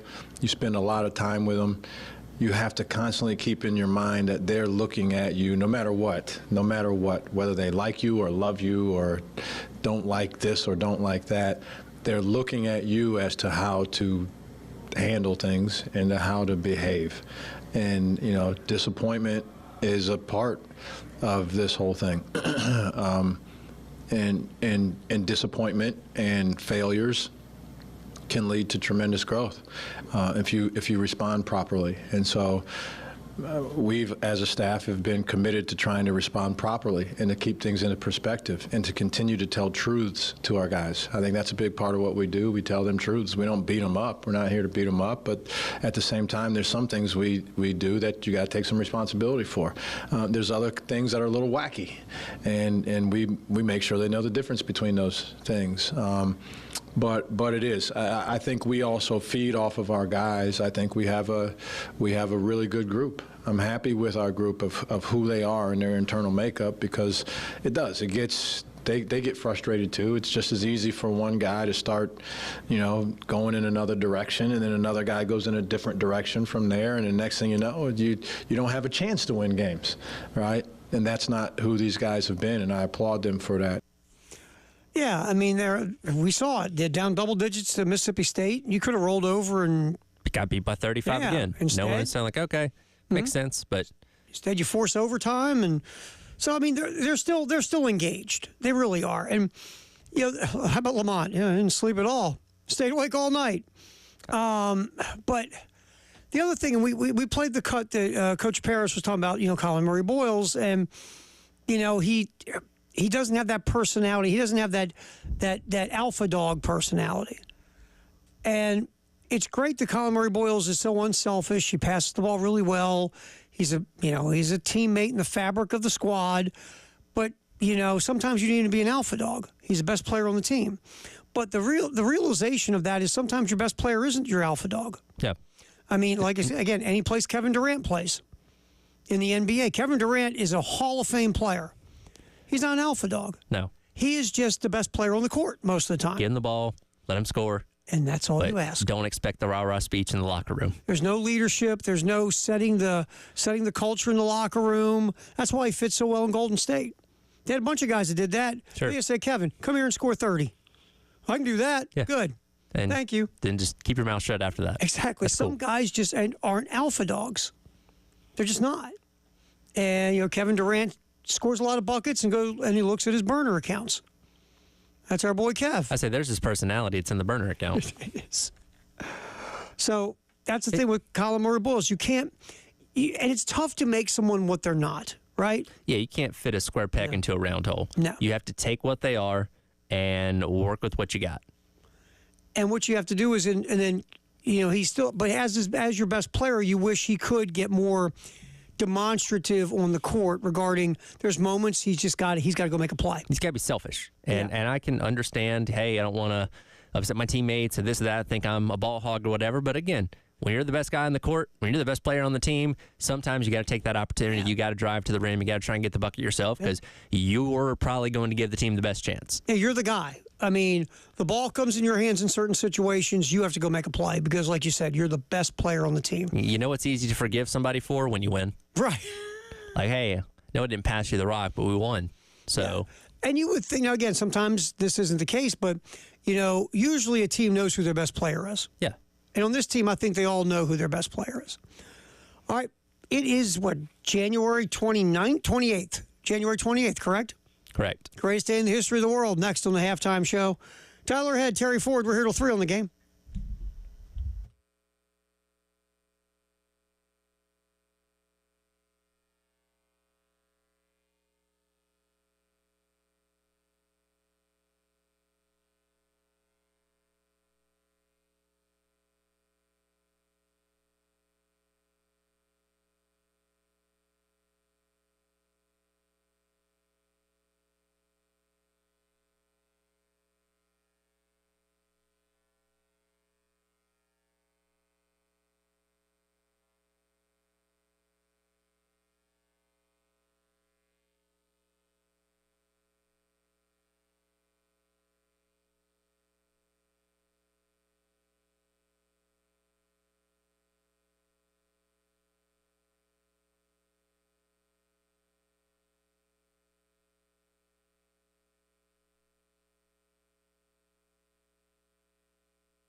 The greatest day in the history of the world today is January 28th. Oh, on this day, Tyler Head, 1901. Dave was a junior in high school. I don't know if you knew that. I could have guessed. 1901, the American League is founded. League plans to play a 140-game schedule, set rosters at 14, and recognizes the Players Protective Association as the union. How'd that go? Oh, interesting question. This was, God, how long do we exist with Major League Baseball where we basically had two completely different leagues with its own different set of rules up until recently when the DH finally came over to the NL, which it's ridiculous to look back on in hindsight. You know, there are things that happen and you go, why that was just asinine. Why did people think it made sense to have a different set of rules for each league? It's like having the NFC South having a different set of rules than the AFC North. Or just the NFC and the AFC in general. Yeah, What if the NFC played with traditional American football rules and the AFC played with Canadian football rules? And then when a AFC team went to the NFC, they played American style. When the NFC went to AFC, they played Canadian style. Yeah. Like, silly, right? Sounds dumb, doesn't it? Yeah, because it's the same game. Should be the same game. And again, I know people were up in arms about when the DH was universal and all that kind of stuff. Have you thought about it since? Have you really? Yeah. And again, I know you're a fan of an AL team in general, but as a Braves fan, I haven't given it two thoughts since it's gotten changed. No, I mean, to me, I was one of those people that I was very hardcore traditionalist in the beginning, and I always said, no, the pitcher should be hitting. But then the more I watched baseball as I got older, I realized something. Pitchers can't hit. Yeah, when one gets a hit inevitably every 3 months, it makes the SportsCenter top 10 as like almost a pity highlight. Like, look at that pitcher hitting a dribbler down the third base line, and the third baseman was so surprised he overran it, and he got himself a single. I mean, God forbid a pitcher went yard. I mean, it stopped the world. Yeah, I thought when Bartolo Colon hit the home run with the Mets, they were going to have to rebuild Citi Field. Yeah, I mean, it's just that. So as I watch more and more baseball, I'm like, you know what? Here's the problem: pitchers can't hit. Why are you putting them up there? And then the ones that get hurt running the bases because they're not used to running the bases. So it's like, just let a professional hitter hit. Have a DH. And think about this too. How many times when you're watching the Braves and the number 7 hitter gets on, the bases are loaded, Braves are down by a couple of runs. No, second and third. And number 8 hitter's coming up. They walk the number 8 hitter intentionally to face the pitcher, and there's 2 outs. Yeah, it's like the 4th inning or something like that where so you the can't starter's staying in, pinch hit. Yeah, it's aggravating. I'm awful. Fine with the fact that it's gone. Yeah. And like you said, who screams about it anymore besides those 2 old guys that sit out in the theater in the Muppets? Yeah. Those 2 old dudes are screaming. Besides that, nobody cares. Yeah. It's baseball. Just like these. Who's last time you heard somebody scream about the oversized bases? After the first week, you forgot they were there. Pitch clock. Honestly, I mean, you still see it, obviously. In fact, it did its job. Out of all, and baseball is the one sport that has so been stuck in tradition for so long to its detriment. You've seen the ratings and all that kind of stuff dip over the years. I thought the pitch clock did its intended purpose. It sped the game up. You're knocking 30, 40 minutes out of these games. You used to take 3.5 hours. I think it's great. Yeah, get no argument from me. All right, this day, it's the greatest day in the history of the world. January 28th, 1984. Wayne Gretzky's record 51-game scoreless streak is halted as that's right. He was with L.A. at the time. No, he's still with Edmonton in 1984. Gretzky was stopped by the L.A. Kings. Over 51 games, Gretzky scored 61 goals and dished out 92 assists. He averaged 3 points a game in his 51-game scoring streak. Wow. It's just, there are teams that don't score 3 goals in a game now. Yep. Just unbelievable. This day in 1990, the 49ers took apart the Denver Broncos, 55-10 in the Super Bowl, most lopsided Super Bowl victory ever. And the 49ers were the first repeat NFL champion since the Steelers in the 70s. Not an easy thing. If you're not into hockey, you don't understand how hard this is to do. But Brett Hull became the second player in NHL history to score 50 goals in 50 games more than once. 50 goals in 50 games, not easy. Yeah. Brett Hull did it twice. Ravens on this day in 2001, boat raced the New York Giants in the Super Bowl 34-7. Giants didn't score an offensive touchdown. They got the TD on a kickoff return. The worst quarterback matchup the Super Bowl's ever seen. Kerry Collins and Trent Dilfer. A lot of Grand Slam stuff in tennis because the Australian Open, just finished up. Emily Marismo won her first major. Roger Federer won his 10th Grand Slam singles title on this day in 2007. Serena Williams won her 23rd Grand Slam title on this day in 2017. Then Roger Federer in 2018 won his record 20th Grand Slam at the Australian Open. But two other things we'll hit here real quick. 2012, Towson in Maryland ends its NCAA record 41-game losing streak in men's basketball with a 66-61 win over North Carolina Wilmington. First victory for Towson head coach Pat Scurry. That was their first win in over 2 years. They stormed the court for the 5 people that were there? I don't know if that game was at Towson or not. No. Wouldn't have been funny if, there's 3 people around the court. Yeah. Jumps up and down. And you can't really tell that they're storming the court. You just think that, the janitors are walking out there to pick stuff up. There to clean. Remember this day in, well, you might not remember this, but in 2014, calling the NCAA a dictatorship, Northwestern quarterback Kane Coulter and the United Steelworkers announced plans to form the first labor union for college athletes. Yeah, I remember. Coulter details the College Athletes Players Association at a news conference in Chicago, flanked by leaders of Steelworkers Union that agreed to pay legal bills for the effort. And obviously, it didn't work. But he was a few years ahead of the curve. Yes. Now, Kane Coulter, Northwestern, they were going for it. Yeah. They were going for it. But again, you're right. It was ahead of the curve. Obviously ahead of the curve. All right, it's the greatest day in the history of the world. January 28th. Today, 4 o'clock on the postgame show with Jay and Elijah, the brand new athletic director, Jermaine Donati, will be popping in here. Did I say Jermaine? Jeremiah Donati. Jeremiah Donati. Jermaine, what the hell am I saying? I was thinking about the Jackson 5. Jeremiah Donati coming in, hang out in studio with Jay and Elijah today. I think he's coming in studio.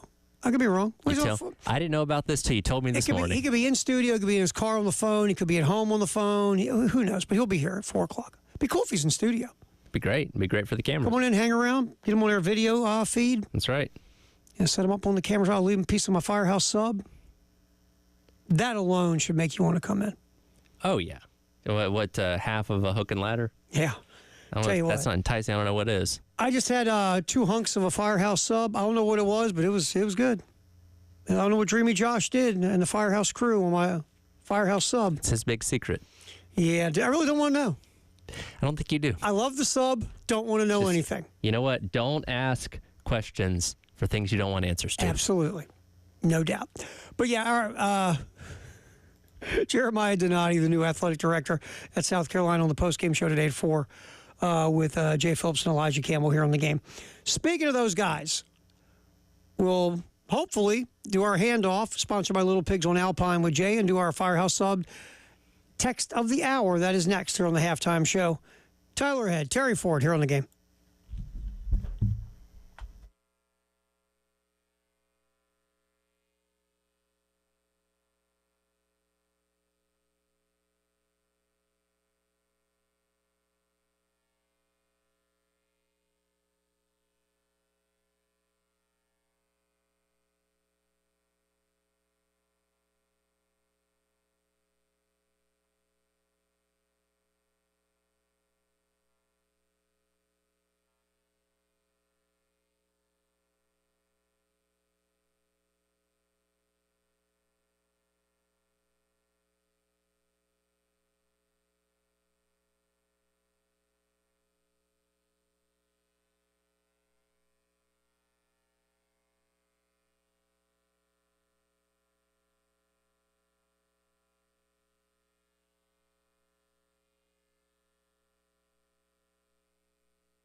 halftime show. Tyler Head hanging out with us. We gave David Dare go early. He had to go somewhere and get something for a mattress cover. So Dave had to leave to get a mattress cover. I thought he was going to get his. I'm out. I thought he was going to get his Larkin Poe album signed. That's already signed, but signed again. Well, but I'm telling you now. Do you think it's really signed by Larkin and Poe? Who else would sign it? It's just some schmo in their office.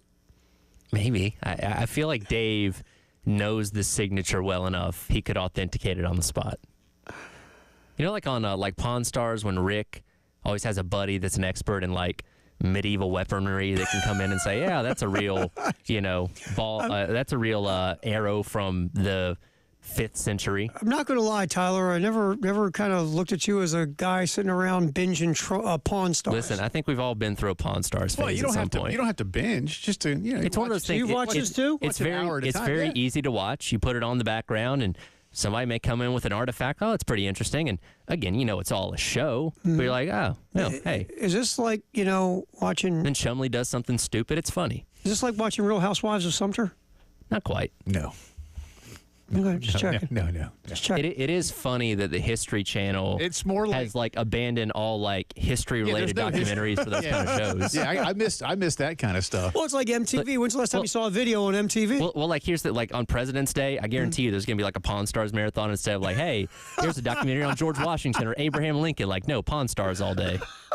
Well, righty. What gets better ratings? Pawn Stars. Pawn Stars. Well, that's why they. Absolutely. That's why they've done it. No, it's not like Real Housewives. It's more like It's more like just It's like antique. It's like Antiques Roadshow meets Duck Dynasty, kind of. Yeah, that's fair. Yeah. Now, that's interesting. Yeah. I might have to watch something like that. Because they every once in a while you're like, oh, that's pretty cool, or like you might have something like that in your house and go like, sure. Is Duck Dynasty still a thing?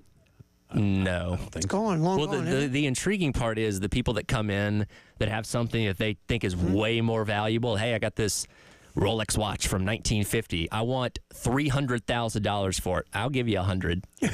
No. Can you give me $250? I'll give you $12. $250? No, $250,000. Like, people that don't know how to haggle. So that's when it's fun. Yeah, that's when it's fun, because then they're like, well, I'm just going to take it. I'm like, okay, well, good luck finding somebody else to buy it from you. I will say this.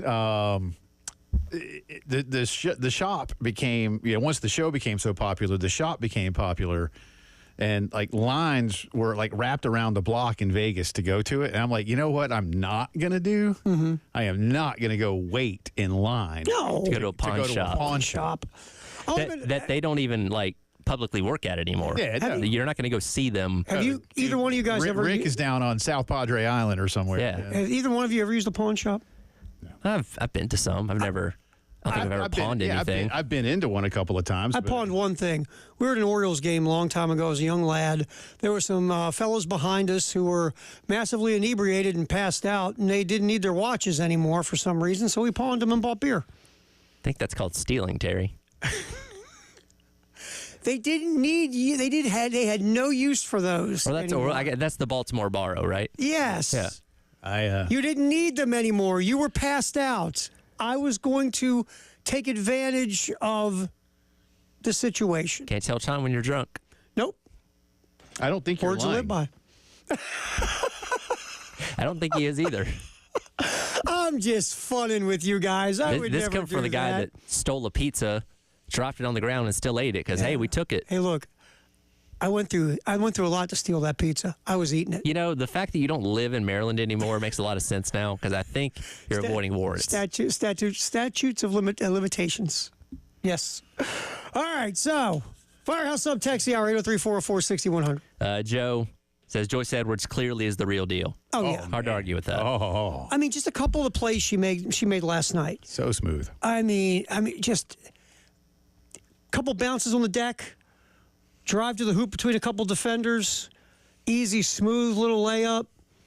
Man, she's got some game. She's absolutely. Just think when she consistently can stretch defenses. Yeah, well, that's what Dawn's doing. Just same thing she did with Asia. You think like, man, God, Asia's good. Why didn't she start? How come she doesn't play more? Or take it easy. Everybody, like Malaysia Fawali comes off the bench. Yeah, so does Tessa. Think about that. We were talking about this upstairs. No one brings that kind of firepower off the bench in America. No. The three of your top four scorers in this team come off the bench. Yeah. on purpose. So it's like, all right, y'all go start, and y'all go finish. And I was surprised Tessa wasn't on the floor at the end of the game last night. Yeah, I mean, she had a little struggle last night, but typically with those three, they come off the bench, they're scoring half the points in the game at times for South Carolina. And then you bring in Fawali, and I mean, just the tempo she plays at changes the game. Because she's all gas, no brakes, right? Sometimes that's good, and sometimes it's not. Well, she can at least fit the description, unlike the previous football coach when he used that. And I'm like, that's right. I forgot about your boy. You need to quit using that. So, yeah, I mean, Edwards, your leading scorer comes off the bench. Your second leading scorer comes off the bench. Your fourth leading scorer comes off the bench. That's a good game last night, man. Tennessee's good. Tennessee playing that press late. By the way, shout out Coach Caldwell, coaching the week after giving birth. I mean, that's an accomplishment. Well, she kind of admitted in her post game, like, she didn't say, I probably shouldn't have done this, but she said, I'm going to find out how much. And look, as someone who has only been next to someone who's given birth 4 times. You've never given birth? More power to you. Oh, yeah. A week out? I know. I know. First time I was ever in the old birthing room. I was a young lad. Wife's giving birth to my oldest. And they gave me a wash rag, right? They wet the wash rag to tap on her forehead, because she might be sweating. I mean, you're doing a lot of work, right? Sure. So she's doing the work, and they're like, Terry, where are you? I'm against the wall, patting my own forehead, watching that thing. That was No, they didn't give me any jobs. And I was like, y'all are good. Everything's okay. If you were there for emotional support. If you need me, let me know. I'm cheering. I am here. I'm in the fan section. Yeah. We got coming up, man. We got Jeremiah Donati, the new AD, coming in the 4 o'clock hour. Is he going to be in the studio? He will be. Nice. I want to leave him a little piece of my Firehouse sub. That would be nice. Yes. Yeah, I'm here to help. That's good. And just make sure Dave does not, bombard him with Dave will show him Larkin Poe stuff. And Dave will show him his new mattress cover. Nice job, Tyler. That sounds good work, great, Dave. All right, post-game show, Jay and Elijah next here on The Game.